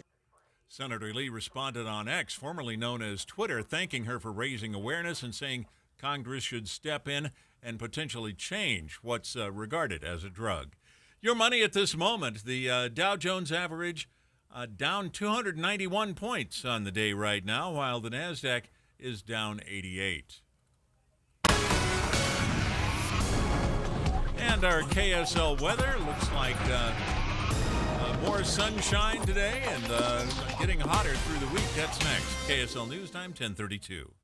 What do you need to hear in the morning to feel ready for the day? Important news that happened overnight, the traffic you'll hit on the roads. You'll be ready for your day with us. Join Utah's Morning News 5 to 9 on KSL News Radio. Hi, this is Doug Wright, and when my wife Dee and I moved into our new home a few years back, would you care to guess what was one of the first purchases we made for the home? It was a water softener, Doug. That's right, but not just any water softener. The fact is, Dee and I, just won't settle for anything less than Connecticut. For one thing, Connecticut softeners are so well designed, they use 2/3 less salt than other softeners. And I tell you, my back really appreciates carrying in just 1 bag of salt compared to 3 that my neighbors are carrying in. For another, Connecticut's all-mechanical design never needs adjustment, even if the power goes out or some household water use changes. In fact, it's virtually maintenance-free, meaning there are no annoying knobs to fiddle with. You really should look into the water softener from Connecticut. To learn more, call Connecticut of Utah at 801-576-8600 or go to softwaterutah.com. That's softwaterutah.com. When words come out of our mouths and everything sounds fine, no one bats an eye. But if things come out a little jumbled or letters sound different than most, there's speech therapy. But did you know that speech therapy is used for more than just stuttering or disfluency? From articulation to expressive and receptive language to a simple act of swallowing that most of us take for granted, speech therapy can do amazing things for you, your health, and of course your sense of self. That's why Summit Speech Therapy is here. Summit Speech Therapy works with people of all ages, from infants and toddlers who have a difficult time feeding or eating, TBI, stroke, or coma patients, to children and adults with speech problems. So much of it is all related, and Summit Speech Therapy can help. Summit works with all insurance companies as well as private pay options, and the experience can be life-changing. With clinics up and down the Wasatch Front, including Murray, with no long waiting for an appointment. For more, visit summitslp.com. That's summitslp.com. KSL News Radio and KSL Sports Zone are counting down the kickoff to college football with a huge giveaway. Win a new camping trailer from Bish's RV, plus season tickets to BYU football. Visit KSLNewsRadio.com or KSLSports.com to enter through August 27th at 11:59 p.m. Winner will be selected on August 28th at noon. See full terms and updated rules on KSLNewsRadio.com/contests. Traffic and weather together, brought to you by Granite Credit Union's high-yield savings certificates. Here's Heather Kelly. Well, the delays are much more manageable now on eastbound I-80 through Parley's Canyon. You'll still have a mile or so of some slowdowns as you make your way toward Lambs Canyon, but at least all the lanes are moving and there's no stop traffic to report. If you're northbound I-15 in the Ogden area, we do have lane restrictions, and that is slowing people down right now between 31st and 21st Streets, but those are your only issues.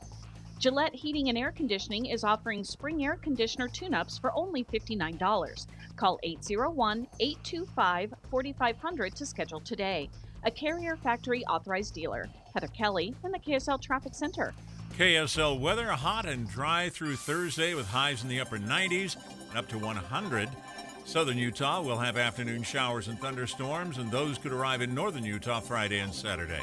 Right now, we're at 84 degrees and partly cloudy at KSL News Radio, 102.7 FM, 1160 AM, and KSLNewsRadio.com. Your all-day companion for news. The race to replace. In-depth coverage on KSL News Radio. Just spoke to Celeste Malloy. She is a candidate on the primary ballot, Republican side, looking to replace, actually, her boss, Representative Chris Stewart. She's worked for him as legal counsel for a couple of years, and she's on the ballot. She has been involved in the debates. She will be here at Broadcast House tonight, along with Bruce Huff, who's joining us in just a moment for our special debate. You can hear it here live on KSL News Radio, and also watch it live on KSL 5 TV starting at 6 o'clock tonight. The race in this primary has been the most impressive debate schedule I have ever seen. It has been incredible. Tonight's debate here on KSL, hosted by KSL, moderated by Inside Sources' Boyd Matheson, will be the 10th debate. Now, the only two participants, as you mentioned, will be Bruce Huff and Celeste Malloy. Becky Edwards, for some reason, has decided not to participate in any of these debates. But nevertheless, that being said, 10 debates is a staggering amount. Bruce Huff joins us right now. Bruce, how are you feeling? You got to be worn out. I mean, 10 debates, you're speaking more than a radio host. Well, that never happens. But let me just say that it's not. The truth of the matter is this has been, I think, an exhilarating experience. I have felt energized by it. I have felt uplifted by it. Is there exhaustion? I guess, but I just didn't really feel it. I really felt like this was, being with the people, being one-on-one, being in a group setting, being able to answer questions. That's exhilarating. That's energizing, and I love the experience. Love being throughout the state. It kind of reminded me of the days when I was the state Republican Party chairman, where I visited all 29 states on a regular or counties on a regular basis, and being able to be with the people. So it's been a wonderful experience.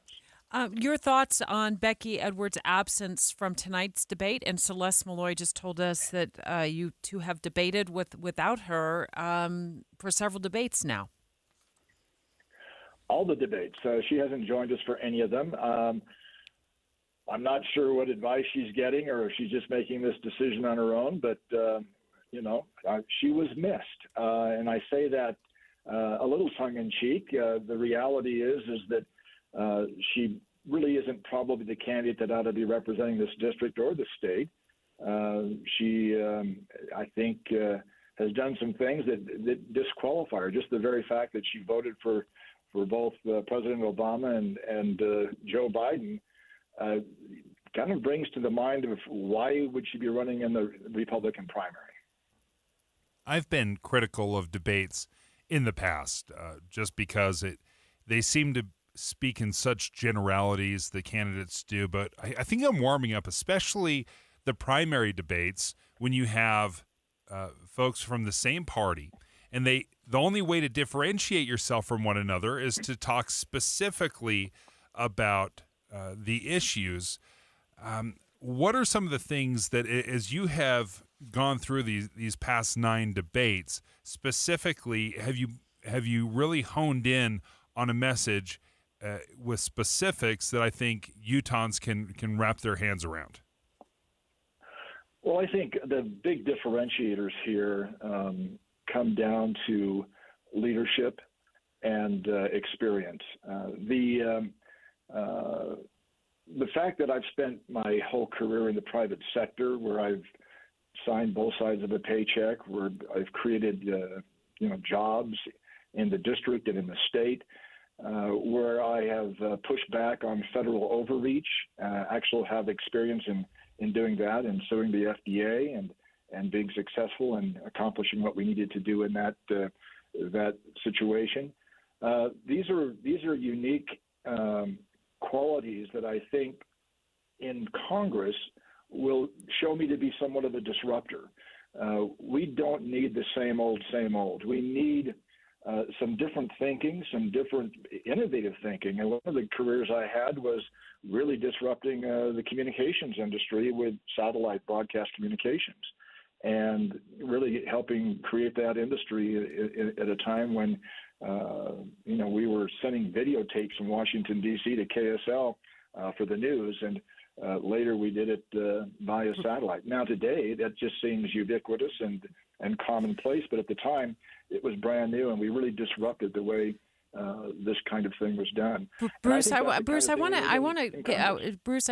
to get to some of the issues here, some of the same Sure. issues that we spoke to Celeste about, mainly because we want to know your responses, and also out of fairness. And one of those issues is that last week the President of the United States flew into Arizona, obviously visited Utah as well, and when he tripped to Arizona, designated almost 1 million acres of federal land as a national monument. It's gotten some pushback from Utah politicians. What's your position on it? Yeah, it's another example of executive overreach. This is an example of where we need to repeal Section 2 of the Antiquities Act. We just need to have Congress take that action and get it done. This idea of the yo-yoing effect of setting up monuments by presidents and then retracting them and then setting them back up. This particular one, even though it's in Arizona, has a huge impact on Utah. I mean, this is the uranium mining area just south of Kanab, and it is at a time when we should be actually finding ways to utilize that for nuclear energy. It also happens to be one of the best mule deer hunting areas in the country. And so when you set up these monuments, you actually restrict so many things, everything from hunting and fishing and recreation and of course, extraction, grazing and ranching and farming. I mean, they limit what you can do with the land, and it is completely inappropriate for the president to be just doing this, and completely object to it, and it should just be a big no from the people of Utah. Bruce Huff is running to represent the 2nd District. It's the GOP primary final debate tonight. Bruce, I was in an editorial board yesterday, a joint editorial board, KSL and the Deseret News, but they were talking about downwinders. The Senate passed a bill that would increase compensation for downwinders, and for folks that are just joining us, downwinders are those people that lived in the western states that were affected by radioactive fallout from the nuclear testing of atomic bombs. The bill will be headed to the House, something that if you were elected, you'd likely have to vote on. What do you think about increasing compensation for the downwinders? Yeah, I think we need to be sure that it's specifically for those who are affected by that circumstance. There have been some attempts to expand it into areas that are geographically not even associated with that situation. But we have a covenant with those people that we made some time ago to help them and to take care of it. And we need to make sure that we fulfill that obligation. This was an action that was taken. Didn't understand the consequences of it when it was taken, I don't think, by most. And we just need to have that. Done. And I would have to read it thoroughly to make sure it included what I wanted, but it would be something I'd be interested in making sure that we take care of the people that we've made this promise to. Yeah, the presentation that I saw had Washington County, the St. George area, listed as one of the most affected Absolutely. county. Yeah. And that would certainly fall in your district if you were elected. Bruce Huff, thank you for joining us.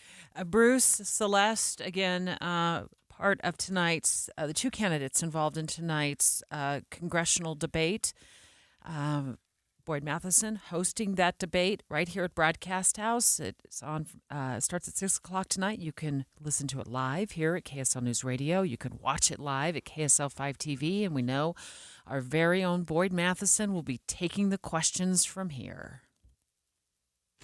Dave and Dujanovic. Before Dave and Debbie get started each day, this station is all news all morning. And later today, we follow up on those stories as you drive home. Get important news all morning and all afternoon. Here on KSL News Radio.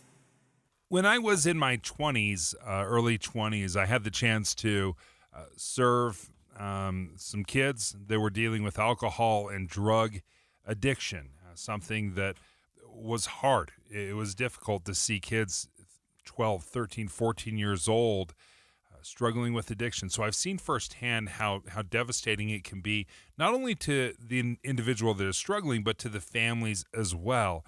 If you are a family member and you have somebody that is struggling with addiction, not necessarily just kids, but just a family member, a loved one, a friend close to you, let me tell you about Renaissance Ranch. Renaissance Ranch offers free family support services. They do it through weekly online classes open to the public. You can attend as many of these as you want. But what Renaissance Ranch wants to do is help you learn how to create healing and hope for families. They know that when family members are involved, research shows that the higher the chance of a positive outcome. Renaissance Ranch also offers a women's support group and a couples recovery group. All you have to do is go to renaissanceranch.com to learn more. The online classes open to the public are available there as well. Just go to renaissanceranch.com. It's easy to think all money managers are pretty much the same, but at Fisher Investments, we're clearly different. Different? How? You sell high commission investment products, right? No, Fisher Investments doesn't sell any commission-based investment products. Well, you must earn commissions on trades. Nope, never at Fisher. We're a fiduciary, obligated to act in our client's best interest. It's the highest standard of care for a financial advisor. How do you know what's in their best interest? We get to know our clients and then tailor a portfolio based on their goals and needs. But you probably sneak in some hidden and layered fees. No, we have one transparent management fee, structured so we do better when our clients do better. Wow, you really do look out for your clients. That's because our top priority is helping them achieve a comfortable retirement. It might be why most of our clients come from other money managers. Visit FisherInvestments.com to find out why investors like you switch to us. Fisher Investments. Clearly different money management. Investments and securities involve the risk of loss. If it's out of sight, it's out of mind. Even though that's an old adage, it's still very true today. And it's especially true of your old 401k. I'm Jeff Jr. with Trajan Wealth, asking you to get that old 401k in sight and out of the company you no longer work for. But don't roll it into your new 401k. That could be one of the worst things you do. Of course that's easy. But when has the easiest way ever been the best way? Instead, call Trajan Wealth and learn about all of your options, including a way to earn an upfront bonus of up to 25% for your future income just for rolling it over. That's right. You could earn up to a 25% bonus for your retirement income just for rolling that 401k over with Trajan Wealth. Don't roll that 401k into your new company plan. Don't do it without calling Trajan Wealth first. Call 801-899-7600 or visit TrajanWealth.com. Guarantees are based on the claims paying ability of the issuing insurance company. Getting help with plumbing repairs is easier than you think. All you have to do is call Any Hour Services or schedule an appointment at anyhourservices.com. No one helps more homeowners than Any Hour Services. With the three things you need to know this hour, I'm Dan Bonas. First, Utah Senator Mike Lee has found an unlikely ally on one issue pending in Congress. Second, turns out access to water in schools helps to keep kids from becoming overweight. And third, families of people who died in the Lahaina wildfire are being officially notified of those deaths today. Authorities say at least 99 people died. That number is expected to go higher. Right now, 84 degrees, partly cloudy in Salt Lake City. And back to Dave and Dujanovic on KSL News Radio. Dave and Dujanovic. Well, this big racketeering charge that swept up like a baseball team, a couple of baseball teams full of defendants in Georgia. President Donald Trump, former President Donald Trump, he's been indicted in Georgia along with names you recognize like Rudy Giuliani, who was his personal attorney, Mark Meadows, his former White House chief of staff, and so many others. And then there's a bunch of names you don't recognize on this indictment. I don't even remember this person's name, but I know them as Kanye West's publicist. Like, how in the world did Kanye West's publicist get involved in all of this? What this indictment does, and this is probably why you don't recognize his name, is it scoops up a whole bunch of different individuals accused of different crimes, all allegedly for the same goal, which was to overturn President Trump's loss. And yeah, I said loss in Georgia. Right, where this is the case that also involved that infamous phone call where he kind of pressures the Secretary of State, who's over the state's elections, to find him 11,780 votes. The people of Georgia are angry. The people of the country are angry, and there's nothing wrong with saying that that you've recalculated. Well, Mr. President, the challenge that you have is the data you have is wrong. So, look, all I want to do is... That's the Secretary of State pushing back at the time. But now President Trump has been charged in light of that phone call and other allegations as well, along with, like I said, 18 other defendants. And one of those defendants, and again, multiple different crimes alleged in this, but one of the crimes in the defendants is this woman by the name of Misty Hampton. And I thought, who in the world is Misty Hampton, Dave? It turns out she is charged along with a guy named Scott Hall. And the allegations against him intrigued me.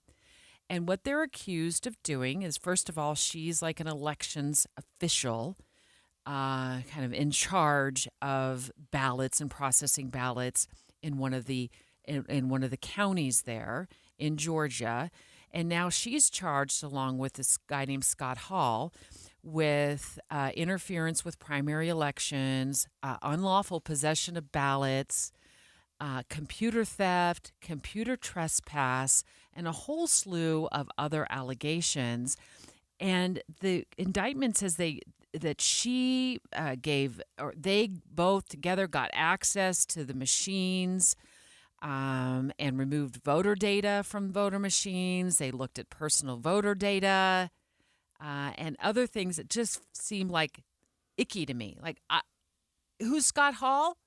I looked him up. Washington Post did a story on him. He's a bail bondsman or owns a bail bonds company and also happens to be, has been reported, a conspiracy theorist who felt that President Trump had won in Georgia. And so he was kind of on this like investigative journey, and she's accused of allowing him to come into the building and get access to this stuff. And I thought that scares me as a voter. I don't want somebody who has absolutely no right to that information in a county building anywhere in the United States, accessing it, downloading the data, and getting access to private information. And I wonder if this would surprise a lot of Utahns, but the number of poll workers that we have in this state. They're not full-time professional poll workers. They are seasonal. They come in just during election season, and they do a lot of the work of counting votes and verifying signatures. Ricky Hatch joins us right now, Weber County Clerk. Ricky, let's first of all speak to the poll workers. It seems like this is, I know you can't speak specifically to what's going on in Georgia, but can you help lay out what a typical poll worker is here in Utah? And do they have access to voting machines and personal voter data? Thanks for having me on. Your typical seasonal poll worker would have very limited access, certainly not to the tabulation equipment. They would have access only to what is relevant to their job, so maybe checking a voter in at a polling place or helping to process ballots in the presence of other poll workers and things like that, but certainly no detailed access to voter records beyond the scope of what the poll workers are doing. So, Ricky, in this indictment, it alleges that this individual was allowed into this area that is, holds private information on the part of, that maybe, voters wouldn't expect a bail bondsman or a guy who owns a bail bonds company to have access to anywhere in the United States. So let's say somebody like this came knocking on your door. And he wasn't an elected official. He's just, by all accounts, just kind of like an average citizen. You can't just give people access, right? Not. I would hope not anywhere in this nation. Absolutely not. We love giving tours to any citizen who has questions or concerns. We love showing off the process and being transparent about what goes on. Never would we allow someone to sit at the tabulation equipment or touch any of the equipment. That violates the security protocols that we have in place in state law and in best practices. We just wouldn't do that. Now, all of our processes, of course, are subject to public inspection and review and watching during the elections.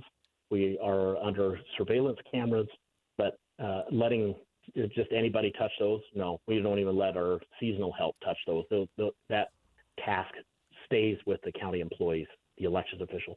Let me ask you about the voting machines. The allegation, at least in Georgia, was that the ballots, they had access to the ballots, removing voter data from the voting machines. Does that make any sense to you? Not legally. In Utah, that would be illegal to pull that information off, especially not an election official. We're required after the canvass. We have to seal those election returns, and even we can't open those up without a court order.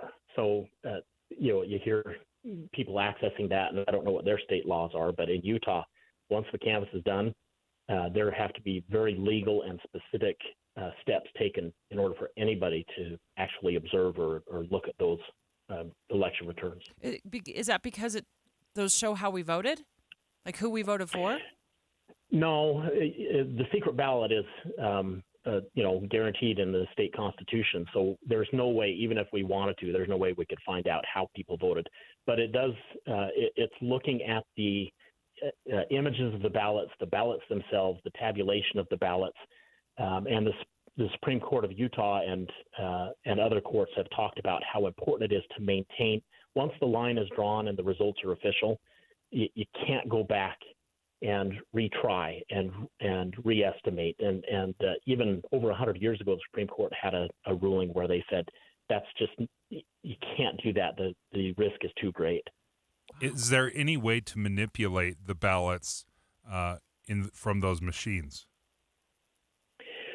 It would have to require significant insider help and collusion among multiple election staff.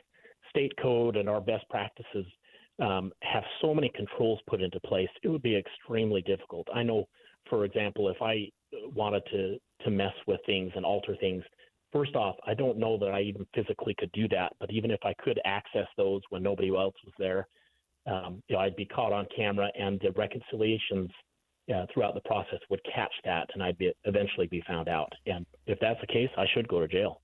Ricky Hatch, thank you for joining us. An insider, perspective on what this really looks like, this RICO case in Georgia charging President Trump with conspiracy and kind of being the head man on trying to overturn the election in 2020.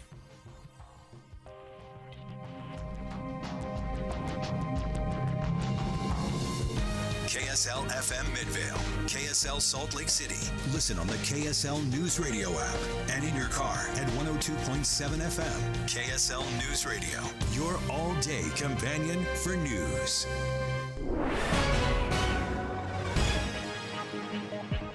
It's 11 o'clock at KSL News Radio. I'm Dan Bomas. KSL's top story this hour.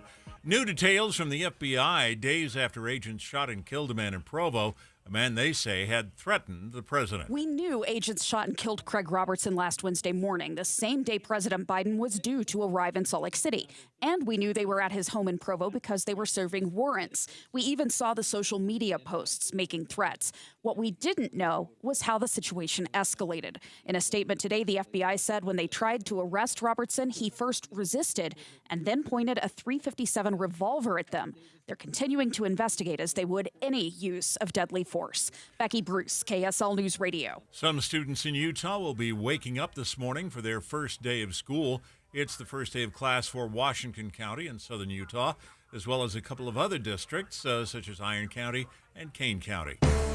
Our top national story this hour from ABC News. Inside a courtroom today in Fort Pierce, Florida, Mar-a-Lago property manager Carlos de Oliveira pleaded not guilty to the new charges introduced by special counsel Jack Smith in the classified documents case.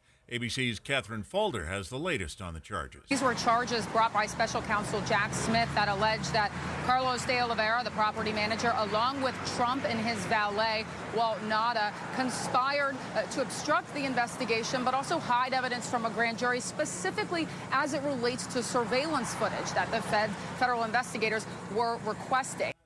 The former president and 18 others were charged in an indictment under state law in Georgia overnight. They're accused of conspiring to change the election results in that state. Your money at this moment, the Dow Jones average down 319 points on the day right now, just under 1%. NASDAQ is down 106 points. And our KSL weather looks like sunshine today and tomorrow. That's next. KSL News Time, 11:02. We have enough people running around Broadcast House at 4 in the morning to field a football team. Producers, reporters, the traffic team, and us. This is Tim and Amanda. Join us each morning from 5 to 9 on KSL News Radio. With the economy the way it is, you're probably staying put. So invest in your home, your number one asset, with beautiful custom replacement windows from Advanced Window Products. They're a local Utah company building beautiful vinyl framed and insulated double pane windows for 37 years right here in Salt Lake City. Advanced Window Products will save you money on your energy bill. Get security features to keep your family safe. And at Advanced Window Products, it's all custom. And the best part? They're local. They build the windows, they install the windows, and they guarantee them for life. So there's no middleman markup. You save on the highest quality windows in Utah. Plus, Rocky Mountain and Dominion offer rebates. For a limited time, they offer 60-month 0% financing. And right now, get $2,000 off 10 windows or more. They're working 8 weeks out, so make the call now. Advanced Window Products, 801-850-9100. That's 801-850-9100, or visit AdvancedWindowsUSA.com. Attention smart homeowners. You don't have to fall for flashy promises and companies that don't even prove their work. At Your Service Pros uses third-party verification software called MeasureQuick to ensure your new HVAC system is installed correctly. This ultimate game changer in the HVAC industry lets you, the homeowner, have proof of how your system was installed. At Your Service Pros utilizes our Bluetooth tools to upload all of your system's information into MeasureQuick. We rely on data-driven insights to properly commission, optimize, and fine-tune your HVAC system for peak performance, improving your family's comfort, lowering your utility bills, and extending the life of your HVAC system. With rebates and tax credits available totaling more than $7,500 on a dual fuel heating and cooling system, it is now more important than ever that your HVAC system be installed correctly. So call us today at 801-YOUR-PRO. That's 801-YOUR-PRO. Have the peace of mind of saving up to 50% on your new system and knowing it's installed correctly. by calling 801-YOUR-PRO. You thought there'd be a real estate crash, didn't you? And you thought you'd be able to buy a house for less money and at a lower interest rate, right?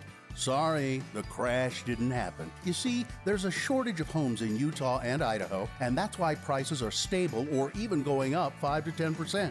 If you keep waiting for the crash, it's just going to cost you more money. That's why you need to get a hold of Rick at loansbyrick.com today. If the going interest rate is 6 to 7%, don't panic. In the next 1 to 2 years, Rick will probably be able to help you refinance your home mortgage below 5%. If you find your dream home, don't wait. Today's interest rate will not be your forever interest rate, and home values will go up. So if you wait to buy it, it will cost you more money in the long run. Here's the guy who can sort it out for you. Rick at loansbyrick.com. Call or text Rick at 801-809-SAVE, 801-809-SAVE, or click loansbyrick.com. Rick Kirschenbaum, NMLS 241179, and Vintage Lending, NMLS 287106 are equal housing lenders. Some restrictions apply. Traffic and weather together, brought to you by Granite Credit Union's high-yield savings certificates. Here's Ricky Meese. Good news, I-80 in Parley's Canyon, all clear. Those earlier eastbound delays going from the valley up to about halfway through Parley's Canyon. You're looking at a nice and clear drive once again with no accidents and no delays. And in the valley, we have a good drive on all the freeways and main secondaries. With over 30-plus specialties and multiple locations across Utah, Revere has you covered for all your health needs. Revere Health, your partner in health, your partner in life. Online at reverehealth.com. Ricky Meese in the KSL Traffic Center. KSL weather, hot and dry through Thursday with highs in the upper 90s and up to 100. Southern Utah will have afternoon showers and thunderstorms, and those could arrive in the northern part of the state Friday and Saturday. Right now, we're at 86 degrees and partly cloudy at KSL News Radio, 102.7 FM, 1160 AM, and KSLNewsRadio.com. Your all-day companion for news. Dave and Dujanovic have inside sources. Our very own Boyd Matheson will be moderating a debate tonight right here at Broadcast House. KSL News Radio, KSL 5 TV, teaming up to bring you this debate in the 2nd Congressional District live between Bruce Huff and Celeste Malloy, both of them joining the show just moments ago. Boyd Matheson is moderating tonight's debate. Boyd, I don't know if you have this on a Post-it note or if it's just etched in your brain. Is there a don't do this list? Like, make sure when you're a moderator, when you're moderating a debate, don't do this. What comes to your mind? Yeah, my job is to stay out of the way. Okay. My job is to ask questions and let them have a conversation. And I'm sure there will be many points that they'll agree on in terms of some of the policies. They're both Republicans running for the Republican nomination. But there will be differences, too, and that's one of the things we hope to draw out tonight. Or what are some of those distinctions? What are some of the nuances? And what does it look like if they are the person who ultimately wins in November? What does that look like for the 2nd Congressional District? Celeste Malloy joining the show along with Bruce Huff in the 10 o'clock hour. We had them both on in separate segments. We asked Celeste why debates matter to her. This is a really short timeline for this race, and this is a really big district. And people live far apart, and I wanted to make sure that the people who are voting got a chance to hear from the people who are running. And there's no better way than showing up where they live. If we're in every county debating, they can come, they can ask questions that pertain to them and not have to, watch it on the news and hope that somebody asks the questions that they want answered. And then a few moments later, here's what Bruce Huff said about his experience debating. Being with the people, being one-on-one, being in a group setting, being able to answer questions, that's exhilarating. That's energizing, and I love the experience, being able to be with the people. So it's been a wonderful experience. 10 debates. Yeah. 10 debates in the last month. An incredible number. Is there diminishing returns when you have so many debates? No, actually, I think this is brilliant, and I actually think this is important, and I think this is actually returning to what our elections should be about. We've had far too few debates in this state for Senate offices, congressional offices, governor offices, and on down. We've had far too few debates because it's much easier to mail it in and make a nice campaign ad or send out some flyers What has happened in these 10 debates, if you look through all of them, they have not just taken questions from whoever the moderator was. They've taken probably 200 questions from constituents, from actual voters, 200 questions. And they're very different. The questions that you get in Davis County are a little different than the questions you get in Washington County and everything in between. And so I think it's time to restore debates. I think it is up to people who are running for office to answer questions, to talk about their positions, to talk about votes that they've taken or statements they've made or whatever it may be. It's part of showing up. It's part of the job. And sadly, because of social media in particular, a lot of candidates feel like they can just go broad and big and bumper stickers. Yeah, but then it's almost impossible if they're just using social media platforms and they're not on the same stage with the other candidates who are running for that office. Yeah. For voters to compare and contrast and point out the differences side by side as the candidates stand there. And to carry on from a pickup where you left off, Boyd, Becky Edwards will not be present at tonight's debate. She also declined our request to be on the show today. And both Celeste Malloy and Bruce Huff told us she has not participated in the debates that they have been participating in. So you've already made your case that debates are important. I agree with you, and I'm flabbergasted about her lack of participation in this. She did send an email to the producer of our debate tonight, Carlos, and she says her staff says thanks for sending the dates over to us, and they pulled the campaign calendar. This was back in July. That we communicated with her. Thank you. They pulled up the campaign calendar between their scheduled travel and events. They don't know how they can make any of those dates work. And are there any other dates that might be an option? And we presented her team with 3 different dates.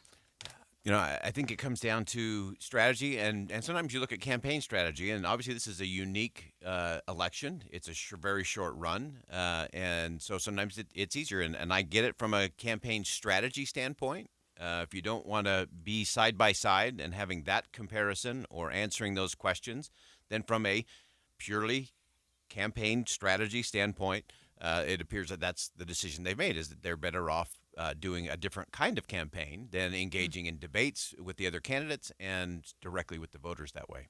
How are you preparing your questions? So I want to get to beyond just the soundbite kind of answers, because again, you have people who are running in the Republican primary. So again, there'll be a lot of similarities. So I want to understand how they think, why they think, what their strategy is going to be. We often talk about being in Congress. Focus always precedes success, and it's because you can't do everything. You just cannot. And I think the people who are most effective in Congress, they know exactly what they will focus on, what those priorities on, and they make very hard lines in terms of what they will not do. And so I want to get to some questions of what will they do, what will they not do, and those will be interesting nuances. I like that, Boyd. I'm going to be watching you tonight. I'm going to have the radio on, KSL News Radio. I'm going to have KSL 5 TV on. The debate starts tonight between Bruce Huff and Celeste Malloy for the 2nd Congressional District. It starts at 6 o'clock. And before we let you go, this raises another question for me in terms of debate participation. There has been questions as to whether President Trump, who is running for the GOP nomination for the White House, and I know our listeners who hate it when I call him President Trump are like reaching through the microphone right now. It's like a former President Trump. He might not participate in the upcoming debate on the national stage. What kind of message does that or should that send to voters? So same thing. I think showing up matters. I do not think that the former president will show up in Milwaukee a week from tomorrow to participate in that debate. And it's very interesting if you look at the rest of the candidates who will be on that stage. Some of them want to go toe-to-toe with the former president and have that kind of cage match style battle. Chris Christie. Yeah. and there are many who are saying, you know what? This will actually allow us to have a conversation about principles and policy, and that actually might be the best thing for the Republican Party. It might be the best thing for the country.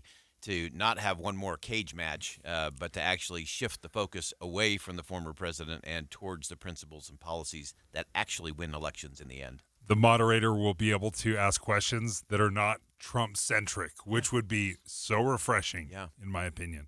Boyd, best of luck tonight. We'll take it. It'll be a good night. Yeah.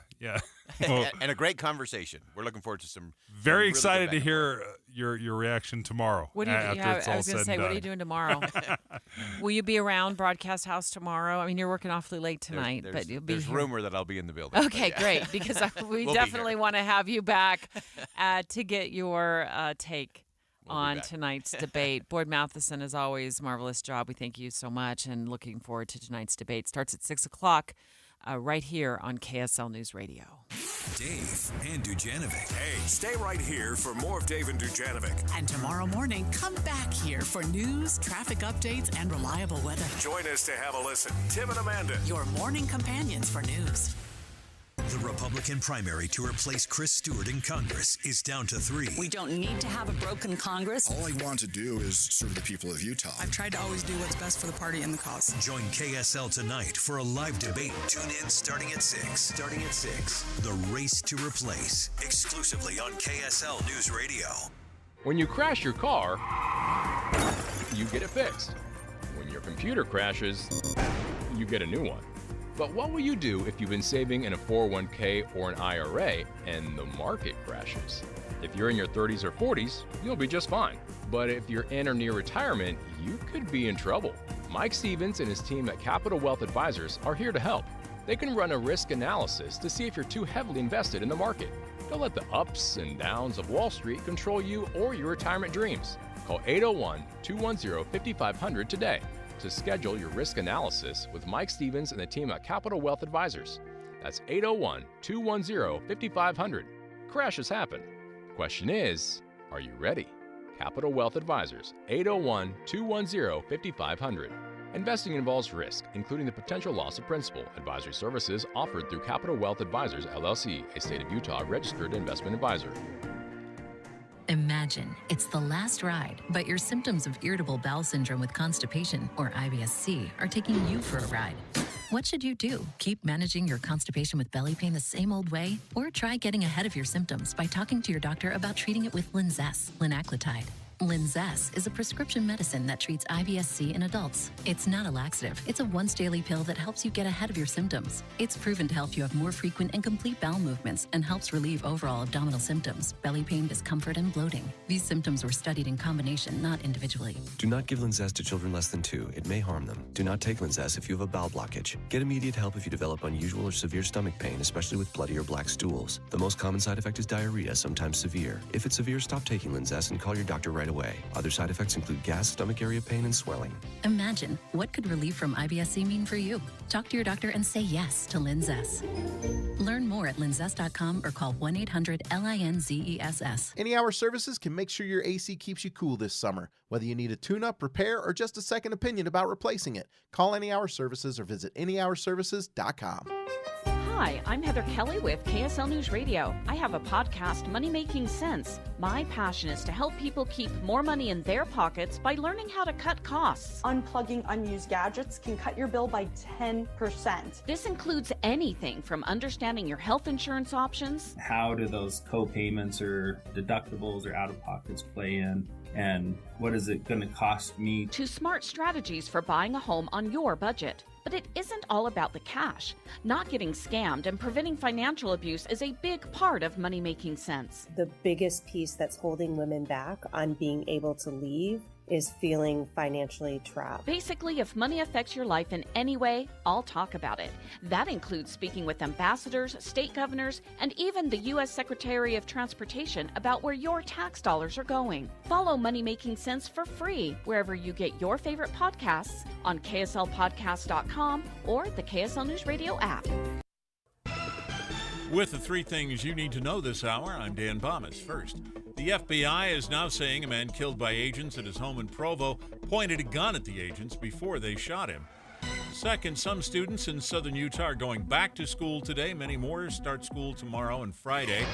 And third, one of former President Trump's employees at his Mar-a-Lago estate pleaded not guilty to charges in the classified documents case. A state prosecutor in Georgia charged him and 18 others with conspiracy to change the outcome of the 2020 election. Right now, 86 degrees, partly cloudy in Salt Lake City.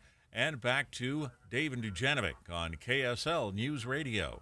KSL in the classroom. Special coverage with Dave and Dujanovic. Should Utah do what nearly 900 school districts have done across the nation, and that is adopt a 4-day school week?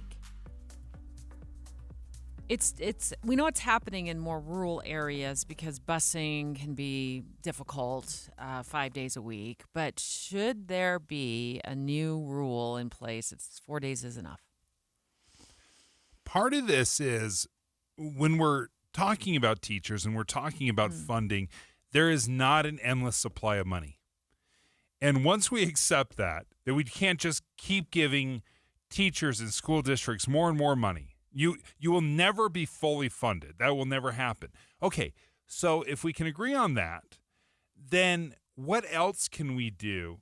What other benefits can we offer teachers that maybe don't cost dollars, but improves their life, their quality of teaching, their opportunities? I think a 4-day work week is a great solution. So let me just see if I can get my head wrapped around this. Because we have a teacher shortage and because we don't have infinite buckets of money, bottomless buckets of money to pay teachers more and more and more, what you're saying as a benefit to being a teacher, you work 4 days a week in the classroom, and then you're not allowed to grade papers and work on next week's assignments and plan on Fridays or Mondays or whenever you have that day off. You have to enjoy those 3 days. Well, yeah. I mean, do what you want to do. If you want to put it in overtime, whatever, that's fine. That's but defeats the purpose. I'm just That's saying. not, Yeah. If you're requiring that someone, a terrible recruiting tool. Like you don't have to show the classroom, but you better darn well be grading papers and looking, over science projects on your day off. No, that won't work. But even that could be a benefit, Debbie. Even that could be a benefit if teachers know, I can teach Monday through Thursday, and then on Friday I can catch up with all the busy work. Because right now what they're doing is teaching 5 days a week and doing all the busy work during that time as well, or perhaps on Saturday. But under your plan, then they're still working 5 days a week. No. Catching up on busy work. If they want to work, they can work. Yeah, I'm saying 4 days. Yeah, 4-day work week. 4-day work week, that's it. Fridays or Mondays or whatever or Wednesday, whatever that day off during the week is not meant for you to grade papers and grade tests. It is meant for you to have that day off so you can enjoy the benefit of having a 4-day work week. Yeah. We got this story from News Nation. The News Nation spoke with Superintendent Dr. Dale Herr, who's of the Independence, Missouri School District. I think Missouri just went to a 4-day school week, so that's why News Nation spoke to them. Here's what he said. This was really done, for the most part, in rural communities as a cost savings measure. We are taking a very different approach to this. This was not about saving money, and we know it's actually going to cost more. This was all about recruiting and retaining the very best staff. I wonder why it's going to cost more. Do we know why it's going to cost more? Because you were just pitching it. That surprises me. Well, I was totally on Team Dave with that. I thought we're gonna do a little research because we're gonna stick with this topic for the next 20 minutes or so because we're gonna take live phone calls. But let's bring in the Tooele School District Superintendent Mark Ernst. You guys have a 4-day school week, don't you? At least in Wendover. Yeah, we do in some of our schools. So our Tooele Valley schools, they're on a traditional 5-day school week. However, out in Wendover, and then Ibapaw, which is south of Wendover, our Dugway school, our Dugway K-12 school, and Vernon, they're all on a 4-day school week. So some of our schools, traditional 5 days, and then our rural schools, they're on the 4-day. Just listening to that Missouri superintendent said that it actually costs more Debbie and I are both scratching our heads like, well, how does it cost more? What has your experience been? Yeah, we actually have some cost savings for the items that you mentioned, Dave. The busing, we're now only running buses 4 days a week instead of 5 days a week. Now our food cost doesn't change. We do send some food home and stuff, so with some of our students, but on our busing alone, we do save money on the 4-day school week. And is it a true 4-day school week for teachers as well, or are they on a 5-day schedule? It's just the kids aren't there on Fridays or whatever day it is. It is a true 4-day week for our teachers. Our administrators do work Fridays. However, we're really flexible with what they're allowed to. They work from home a lot on those days. But for our teachers, it's a true 4-day week. On Friday, it's just part of their weekend. And I would imagine it is outrageously popular. I won't even ask you to respond to that because who doesn't like a 4-day work week? But maybe you can give us an idea. How feasible is it to go district-wide, do a 4-day work week? Because we already do this weird half day in many schools where it's a shortened day. Could we just go all in and say, hey, let's just make 4 days, maybe make the days even a little bit longer in some ways to make up for the lost teaching opportunities? But we already have a short day. Could we go 4 days for everybody? Yeah, you're exactly right. We could. And a lot of people, for in our district, that short day for elementary is on Wednesday. The short day for our secondary schools is on Friday. And we do see families take advantage of both of those days where it's easier to pull that student out on that short day rather than a full day. So, yeah, it's feasible. We could do it. There are some things that would continue to have to happen on Friday. You know, we would still do our athletic events and everything on Friday. But, yeah, it's feasible. And to your point, our schools that are on the 4-day week, it is very popular with our educators. Okay, it sounds like you're kind of warming up to this idea. Are you seriously considering it? Because if you do it, I'm voting for you for president. Yeah. I would love to be able to propose to the State Office of Education to do this district-wide. My understanding, and I don't have any specific people, my understanding is that the state there's not much of an appetite to approve a 4-day week for kind of your traditional areas. They're pretty open to it in the rural areas, but not so much in the cities. We have a huge teacher retention problem here in the state of Utah. I'm not saying it's exclusive to Utah, but we have to deal with our kids and educating our kids and making sure there's continuity in our classrooms and there's not a high turnover because that just doesn't make financial sense. So do you think that could be a selling point to retain teachers for a career as opposed to like 4 or 5 years when they hit burnout? Yeah, I do. As a matter of fact, in our 4-day schools, we have less turnover than we did before we went to the 4-day school week. And I think that's partially due to the 4-day school week and then partially due to pay increases for living out in more rural Utah. But certainly the 4-day week is a huge recruiting tool. And I think for us in Tooele Valley, where we fight with the Wasatch Front school districts, it would probably bring some people out to Tooele. And we also have a lot of teachers who live in the Tooele Valley and work in Salt Lake school districts that they may stay in the county to work because of the 4-day week. How do parents handle this? How do they juggle having an extra day during the week? Perhaps if they're working parents, what do they do with that extra day? Yeah, for some parents, the 4-day week is problematic just for that reason, because both parents are working to make ends meet. And so then they would have to figure out childcare. Sometimes even food becomes a concern, and that's something we would do if we were going to do a 4-day week. We would probably provide some type of meal for students. I think most of the time parents figure it out. They have neighborhood groups that help watch the kids, and they figure it out because it is a benefit for them. Yeah, I mean, I think if you know the schedule, you can figure it out. It's those surprise element of your work week when a child gets sick and then you don't have a plan in place. But if you have this schedule and you know how to plan, then most parents do figure it out. Mark, before we let you go, Superintendent, we have 30 seconds. What about learning loss? Is there a tremendous amount of learning loss because students lose 1 day a week for the entire year in class in Great seat question. time? Yeah, we have not seen much of a learning loss. As a matter of fact, I just ran some numbers this morning, and in our some of our smaller schools that are on the 4-day week, we're starting to see some gains.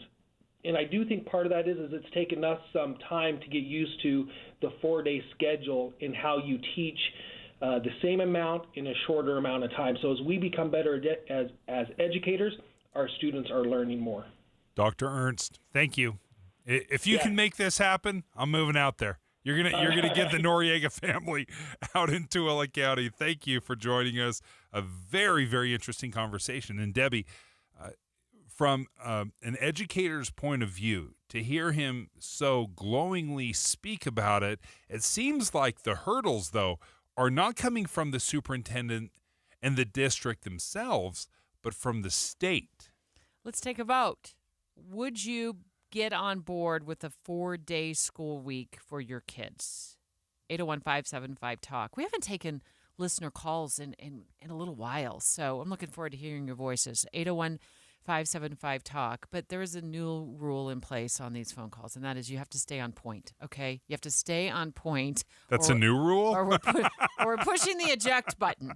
We're pushing the eject button on your phone call. Bring us your best arguments for or against a 4-day school week in Utah.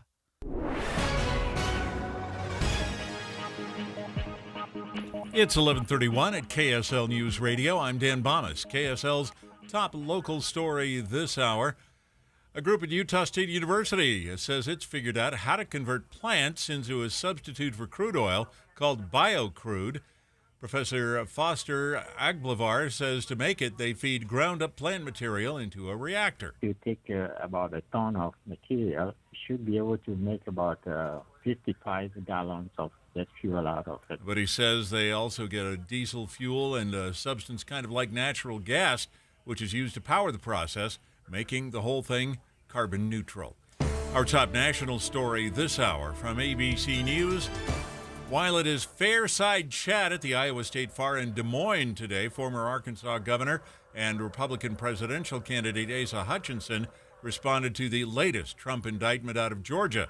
He called the charges against the former president serious and renewed his previous calls for Trump to drop out of the race, saying these charges should be more than enough to disqualify him from office. As a result of his actions, he's morally responsible. Now we'll see if he's criminally responsible. That's a question for the law and for the jury. Trump has been campaigning in Iowa, but he chose not to participate in the Fairside Chats. Your money at this moment, the Dow Jones average down on the day, 288 points right now. The NASDAQ is down right now 100 points. And our KSL weather, sunshine and heat for the next couple of days. That's next. KSL News Time, 11:32. Start your days with knowledgeable, friendly voices telling you about the latest news and weather out there. Hi, this is Tim Hughes and Amanda Dixon. In the business of waking you up each morning from 5 to 9. On KSL News Radio.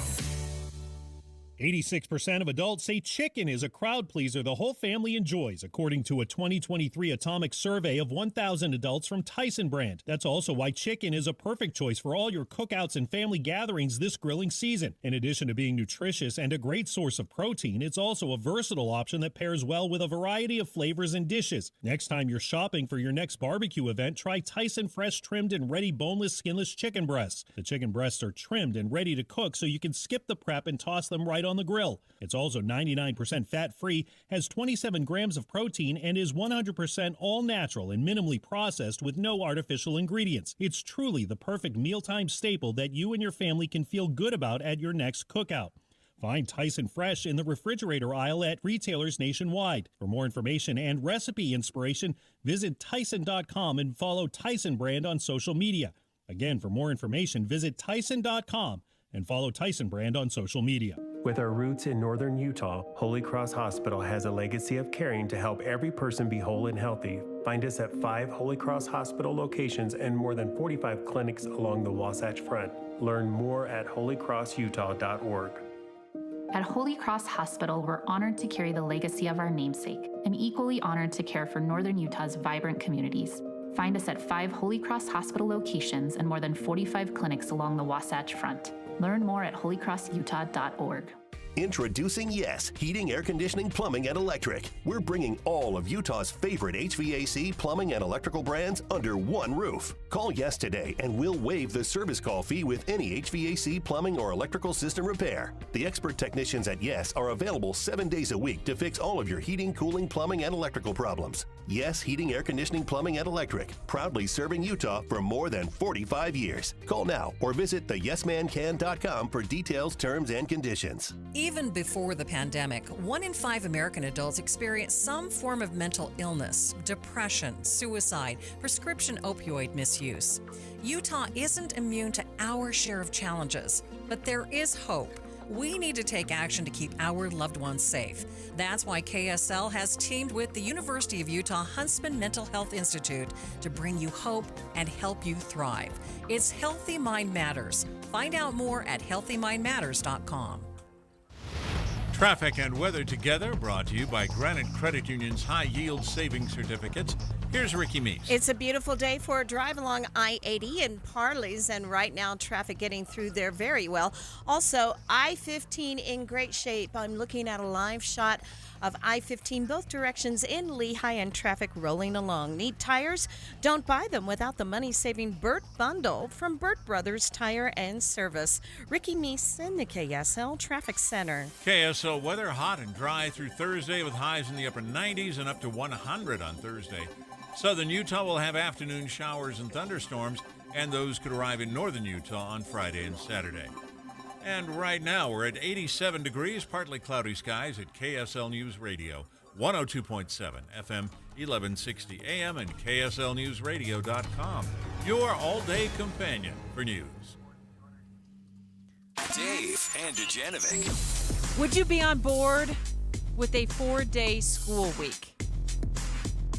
Just had a live conversation with Dr. Mark Ernst, the superintendent in the Tooele School District, where some of their schools are on a 4-day school week. In our 4-day schools, we have less turnover than we did before we went to the 4-day school week. And I think that's partially due to the 4-day school week and then partially due to pay increases for living out in more rural Utah. And surprisingly, he said they're even seeing improvements in some ways in the scores as teachers are learning how to better teach and kind of truncate the teaching week into 4 days. I'll tell you, if I'm a teacher and it's between making a few $1,000s more in one district or getting an extra day off, I choose the extra day off every single time.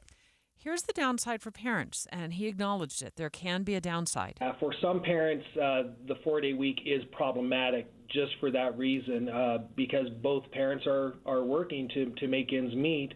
And so then they would have to figure out child care, sometimes even and food becomes a concern. And that's something we would do. If we were going to do a 4-day week, we would probably provide some type of meal for students. I think most of the time parents figure it out. They have neighborhood groups that help watch the kids, and they figure it out because it is a benefit for them. I love the idea. I would absolutely support it. I wish my school district did it. But Debbie, you're a working mom. You and your husband both worked when your kids were growing up. It was hard. What would it have been like to have an extra day where you had to deal with childcare? I actually just spent the last 7 minutes thinking about looking back. What would we have done? The problematic days for us were when somebody woke up with a fever. Yeah.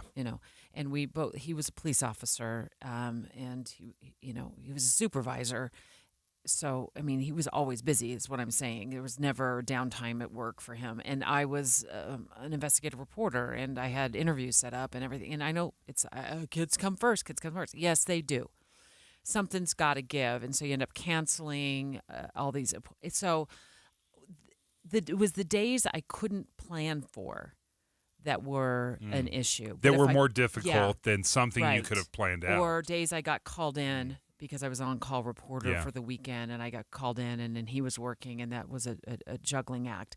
If I could have planned for having that 4-day school week, I would have loved it because I loved being with my kids. Like there was nothing better that I've done in my entire life than spending time with my kids. I would have taken more days off with them during the school week on that day for sure, and spent that time with them.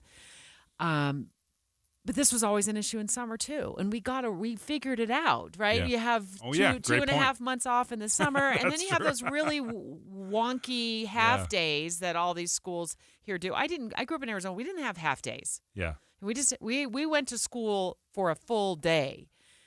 But I move here, I have kids. I'm like, what are these half days that y'all are doing? So we were already juggling that. Jennifer is on the line. We're taking your phone calls, 801-575-TALK, 801-575-TALK. I think we can squeeze in one or two more callers. So go ahead and start dialing right now. What do you think about the 4-day school week?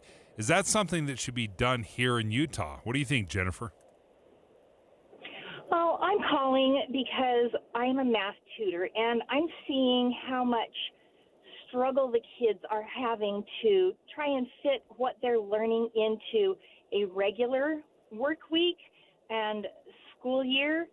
And I'm having a hard time believing that the teachers will be able to teach that same amount of information in a 4-day school week. For example, we in the Davis School District are on an A-B schedule. Yeah. And that would mean that the kids would miss more than a month's worth of teaching. Okay, so explain. One of my kids had the A-B schedule in Salt Lake County when she attended middle school. But explain what the A-B schedule looks like to parents who aren't familiar with it, Jennifer.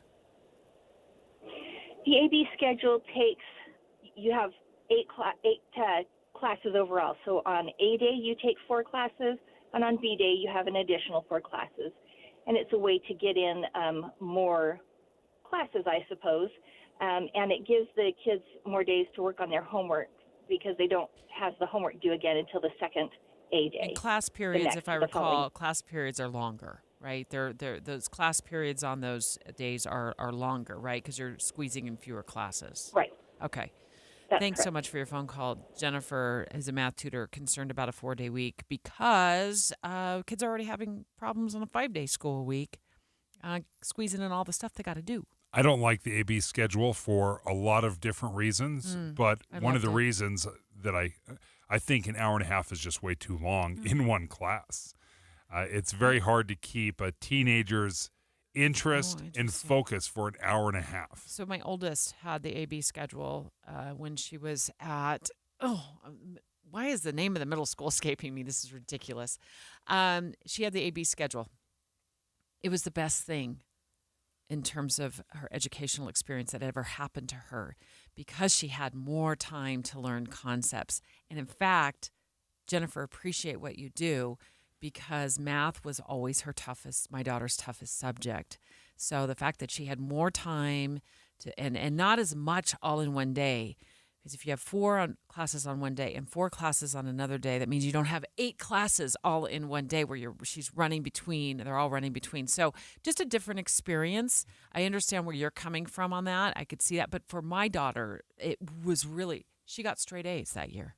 She got straight A's that year. It was, honestly, not trying to call her out here, that was her best school year ever on the books. And I think she would say you're 100% right. And I gave that credit largely to that schedule. It gave her more time in class, able to ask more questions and spend more time on a subject. One of the problems with AB day during a 5-day work week is you always get an odd extra day. So every other week, it's you get an extra A day, and the next week you get an extra B day. So it's unbalanced during the week. If you did A, B day on a 4-day work week, then it's very easy. You have 2 class periods every single week. It would be very easy to do. And you bring up a very good point. When we start hand-wringing about, well, what are parents going to do on Fridays if the kids are off? Well, what do they do during the summer when they're off all the time? The parents will adapt. I think 4-day work week will not only be good for the parents, I think the kids will love it. You could still have the extracurriculars that the kids choose to participate in. You could still have football practice and football games and basketball, all this stuff. But the extracurriculars is something you choose to do. If you don't want and you just want to have the day off, then awesome. 900 school districts across the nation adopting this 4-day school week. In Utah, we have some variations of the 4-day week. We just spoke with the Tooele County school superintendent there. They have it in Wendover, where it's more remote. And he said he'd like to see it in more school districts across Utah. I'm itching to find out why the Utah State Board of Education are resistant to this. You look at all of the data, especially, and most of the data is for work weeks. Like for you and I, it is wildly popular. They found that you don't lose productivity during a 4-day work week. I don't think it's any different for kids. They will adapt, and having that extra day off would be glorious. Dave and Dujanovic. Did you know Utah has just one all-new station in the morning? It's this one. Weekday mornings between 5 and 9. Start your days with us. We're Tim Hughes and Amanda Dixon. Your morning companions for news. Happy 62nd birthday, Granddad. Thanks, sweetheart. I got you this. A mug. Oh, thank you. What does it say? Beware. If you are 60 or older, you may be at increased risk of hospitalization from RSV, respiratory syncytial virus, compared to adults younger than 60. Not all dangers come with warning labels. Talk to your pharmacist or doctor about getting vaccinated against RSV today. Learn more at bewareofrsv.com. Brought to you by Pfizer. Quality, speed, value for your money, and $1,000 off any roof replacement. That's the IWC advantage. IWC, Intermountain West Contractors, delivers on the things most important to you when it comes time to replace your roof. There could be a dozen different reasons why your roof needs replacement, but just one answer to the problem: IWC. With IWC, you get quality because roof replacement is their specialty, and each job comes complete with the best warranties from the most trusted roofing material manufacturer in America. You get speed because IWC understands your time is valuable. In most cases, they can replace an entire roof in just one day. And with IWC, there's the value of knowing they use top-tier quality materials in every installation and deliver it all at an affordable price. And now, for a limited time, save $1,000 on a roof replacement project. Visit IWCroofing.com or call 801-232-5690. That's 801-232-5690. This is Derek Miller speaking on business.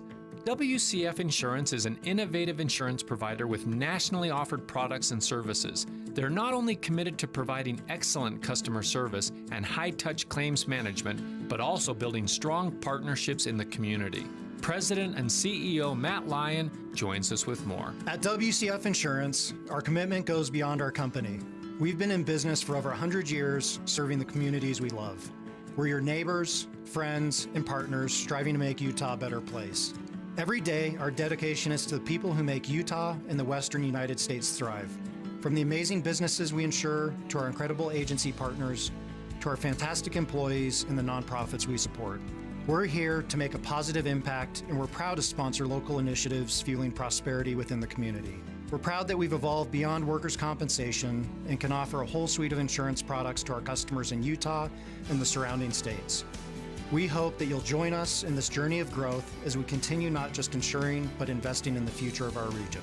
WCF Insurance is leading the way in showing other businesses how to enrich and empower the communities they serve. In 2022, they spent over 1,300 hours volunteering as a company and contributed more than $2 million to 130 charitable organizations. I'm Derek Miller with the Salt Lake Chamber, speaking on business. I'm Andy Farnsworth from KSL News Radio. And I'm Kellyanne Halverson. And we're hosts of KSL's Fan Effect podcast. That's Fan Effect with an E. We're excited to share with you our knowledge and arguments on everything pop culture and fandom, featuring movie and television reviews, pop culture deep dives into video games, cosplay, fandom events, and more. Listen regularly on your favorite podcast platform at kslnewsradio.com, kslpodcasts.com, or on the KSL News Radio app. And remember, that's Fan Effect with an E.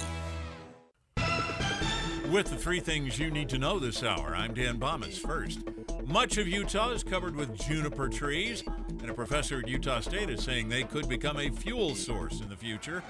Second, bunk beds are now banned at the Little League World Series after an accident last year that seriously injured a player from Utah. And third, other Republican candidates for president are hammering former President Trump for not participating in a candidate forum at the Iowa State Fair.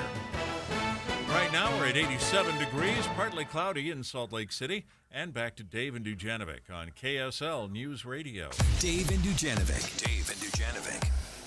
Today marks 2 years since the United States withdrew our military from Afghanistan. Remember back then, even though it turned into total chaos. Remember that? Yeah, it was one of those days I will never forget in this business. It was unfolding all morning long as we were on the air. There had been that horrible, disastrous attack at the airport that killed so many people, so many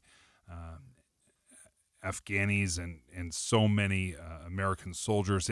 It was terrifying to cover it. We were talking to interpreters that were trying to get their families out. They were being turned away by the U.S. military.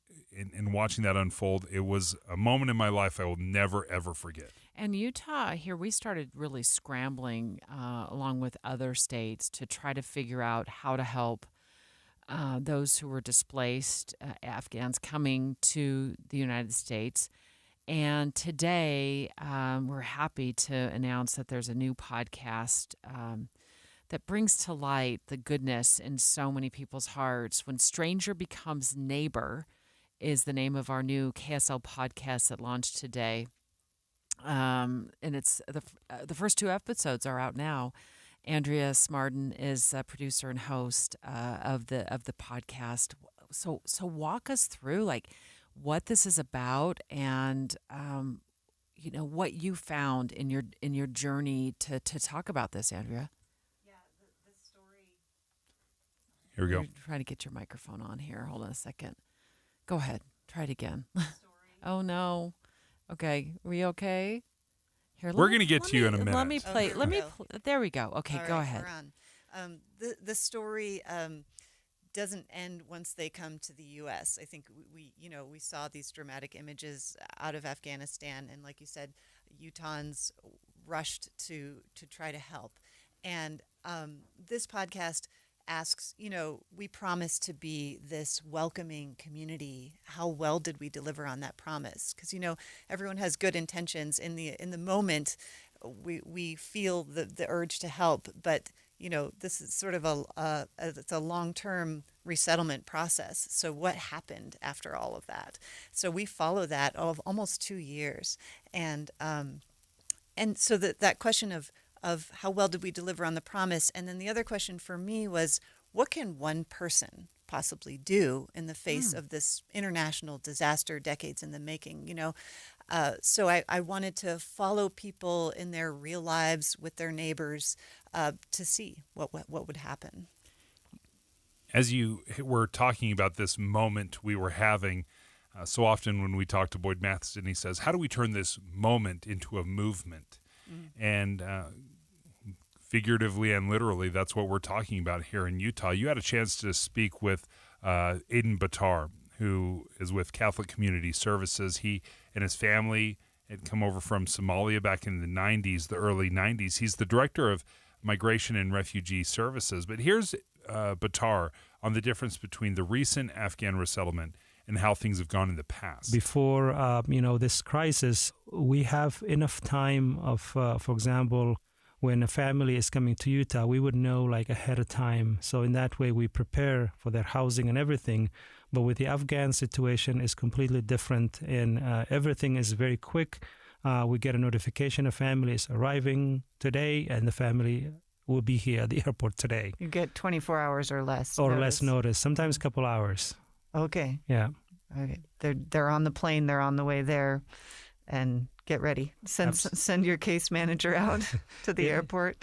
Yeah, it is very very stressful situation, and when the families are arriving, they need a lot of support. Why aren't we as prepared as we have been before? This was an extreme situation. It was not normal. So normally, refugees live in camps for years before they're admitted into the U.S. under asylum. And what we have here is a bunch of people evacuated, and they're under this temporary status. It's called humanitarian parole, and they just suddenly need homes. And this is happening during an affordable housing shortage. It was during the pandemic, if we can remember back then. And they were coming all at once in this very short time frame. In Utah, we ended up getting almost 1,000. So, and at this point, there's just a handful of caseworkers at these resettlement agencies to handle all of these people. So what we saw was that these resettlement agencies, the professionals, were overwhelmed. So the question was, who was going to fill in the gaps? Andrea Smartin is the producer and host of a new KSL podcast that dropped today on the 2-year mark. I don't like to call these moments anniversaries, but at the 2-year mark since the U.S. withdrew troops from Afghanistan. The podcast is called Stranger Becomes Neighbor. 2 episodes dropped. There's going to be a total of 6 episodes. What did you find when you were, researching this in terms of housing options for people once they got to Utah? Yeah, there was so little affordable housing, and so I think they usually like to resettle people near each other, near the resources, near the resettlement agencies, but people were being distributed all over the valley, now starting to spread out into northern Utah and southern Utah and west, just to find them affordable housing. And the clock is ticking for these folks.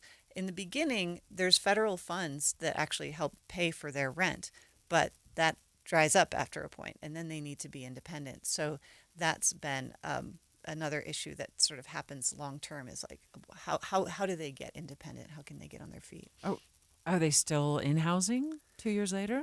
Yeah, so initially many of them were placed in hotels temporarily, and then they have rental apartments. But I have run into stories where people are having trouble getting enough work. And so one man I've talked to has received an eviction notice, and this is someone who served with American service members. So he expected that he would at least be able to live and work in the U.S. At the same time, his status is very uncertain. That's another thing that's happening with a lot of these folks. So a lot of these issues are still ongoing. Another story is about Carl, a military veteran who was trying to get local interpreters out he worked with in Afghanistan before the Taliban was able to find them. I start to head inside the Islamic Center when I run into the military veteran that Nazifa was talking to earlier. I'm Commander Carl Sullivan, U.S. Navy retired. Carl says he and his wife made the 2-hour drive from their rural home in central Utah to support these Afghans, who he views as allies. I was there. When Carl served in Afghanistan in 2011 and 2012, he relied on local translators. I worked every day with my interpreters who saved my life and who did everything for us. They were the heroes. Carl says every Afghan here is close to someone who didn't make it. I've had nonstop people here since I've been here. There's 3 or 4 husbands today that say, my wife's trapped over there on the run. They're going to be killed. My brother was just killed last week, one gentleman here I just talked to. Everybody has a story of someone that is on the run trying to fight for their lives. Andrea, one of the truly heartbreaking stories of this withdrawal is what we have not done for the interpreters in Afghanistan. That's right. And the American service members are watching what we do. It affects them. As Carl and others have said, their fates are intertwined at this point. They made a commitment, and they care about what happens to their allies. And so they're watching what we do in our communities to take care of them. Andrea Smartin, podcast producer, host, Stranger Becomes Neighbor is the name of the new podcast. Quickly, where can our listeners find it? We have a website, strangerbecomesneighbor.com, or you can find it anywhere you listen to podcasts. Well, thank you. We are big podcast listeners here at the Dave and Dujanovic Show, so we look forward to it. KSL Podcast, Stranger Becomes Neighbor. Thank you, Andrea, for joining us.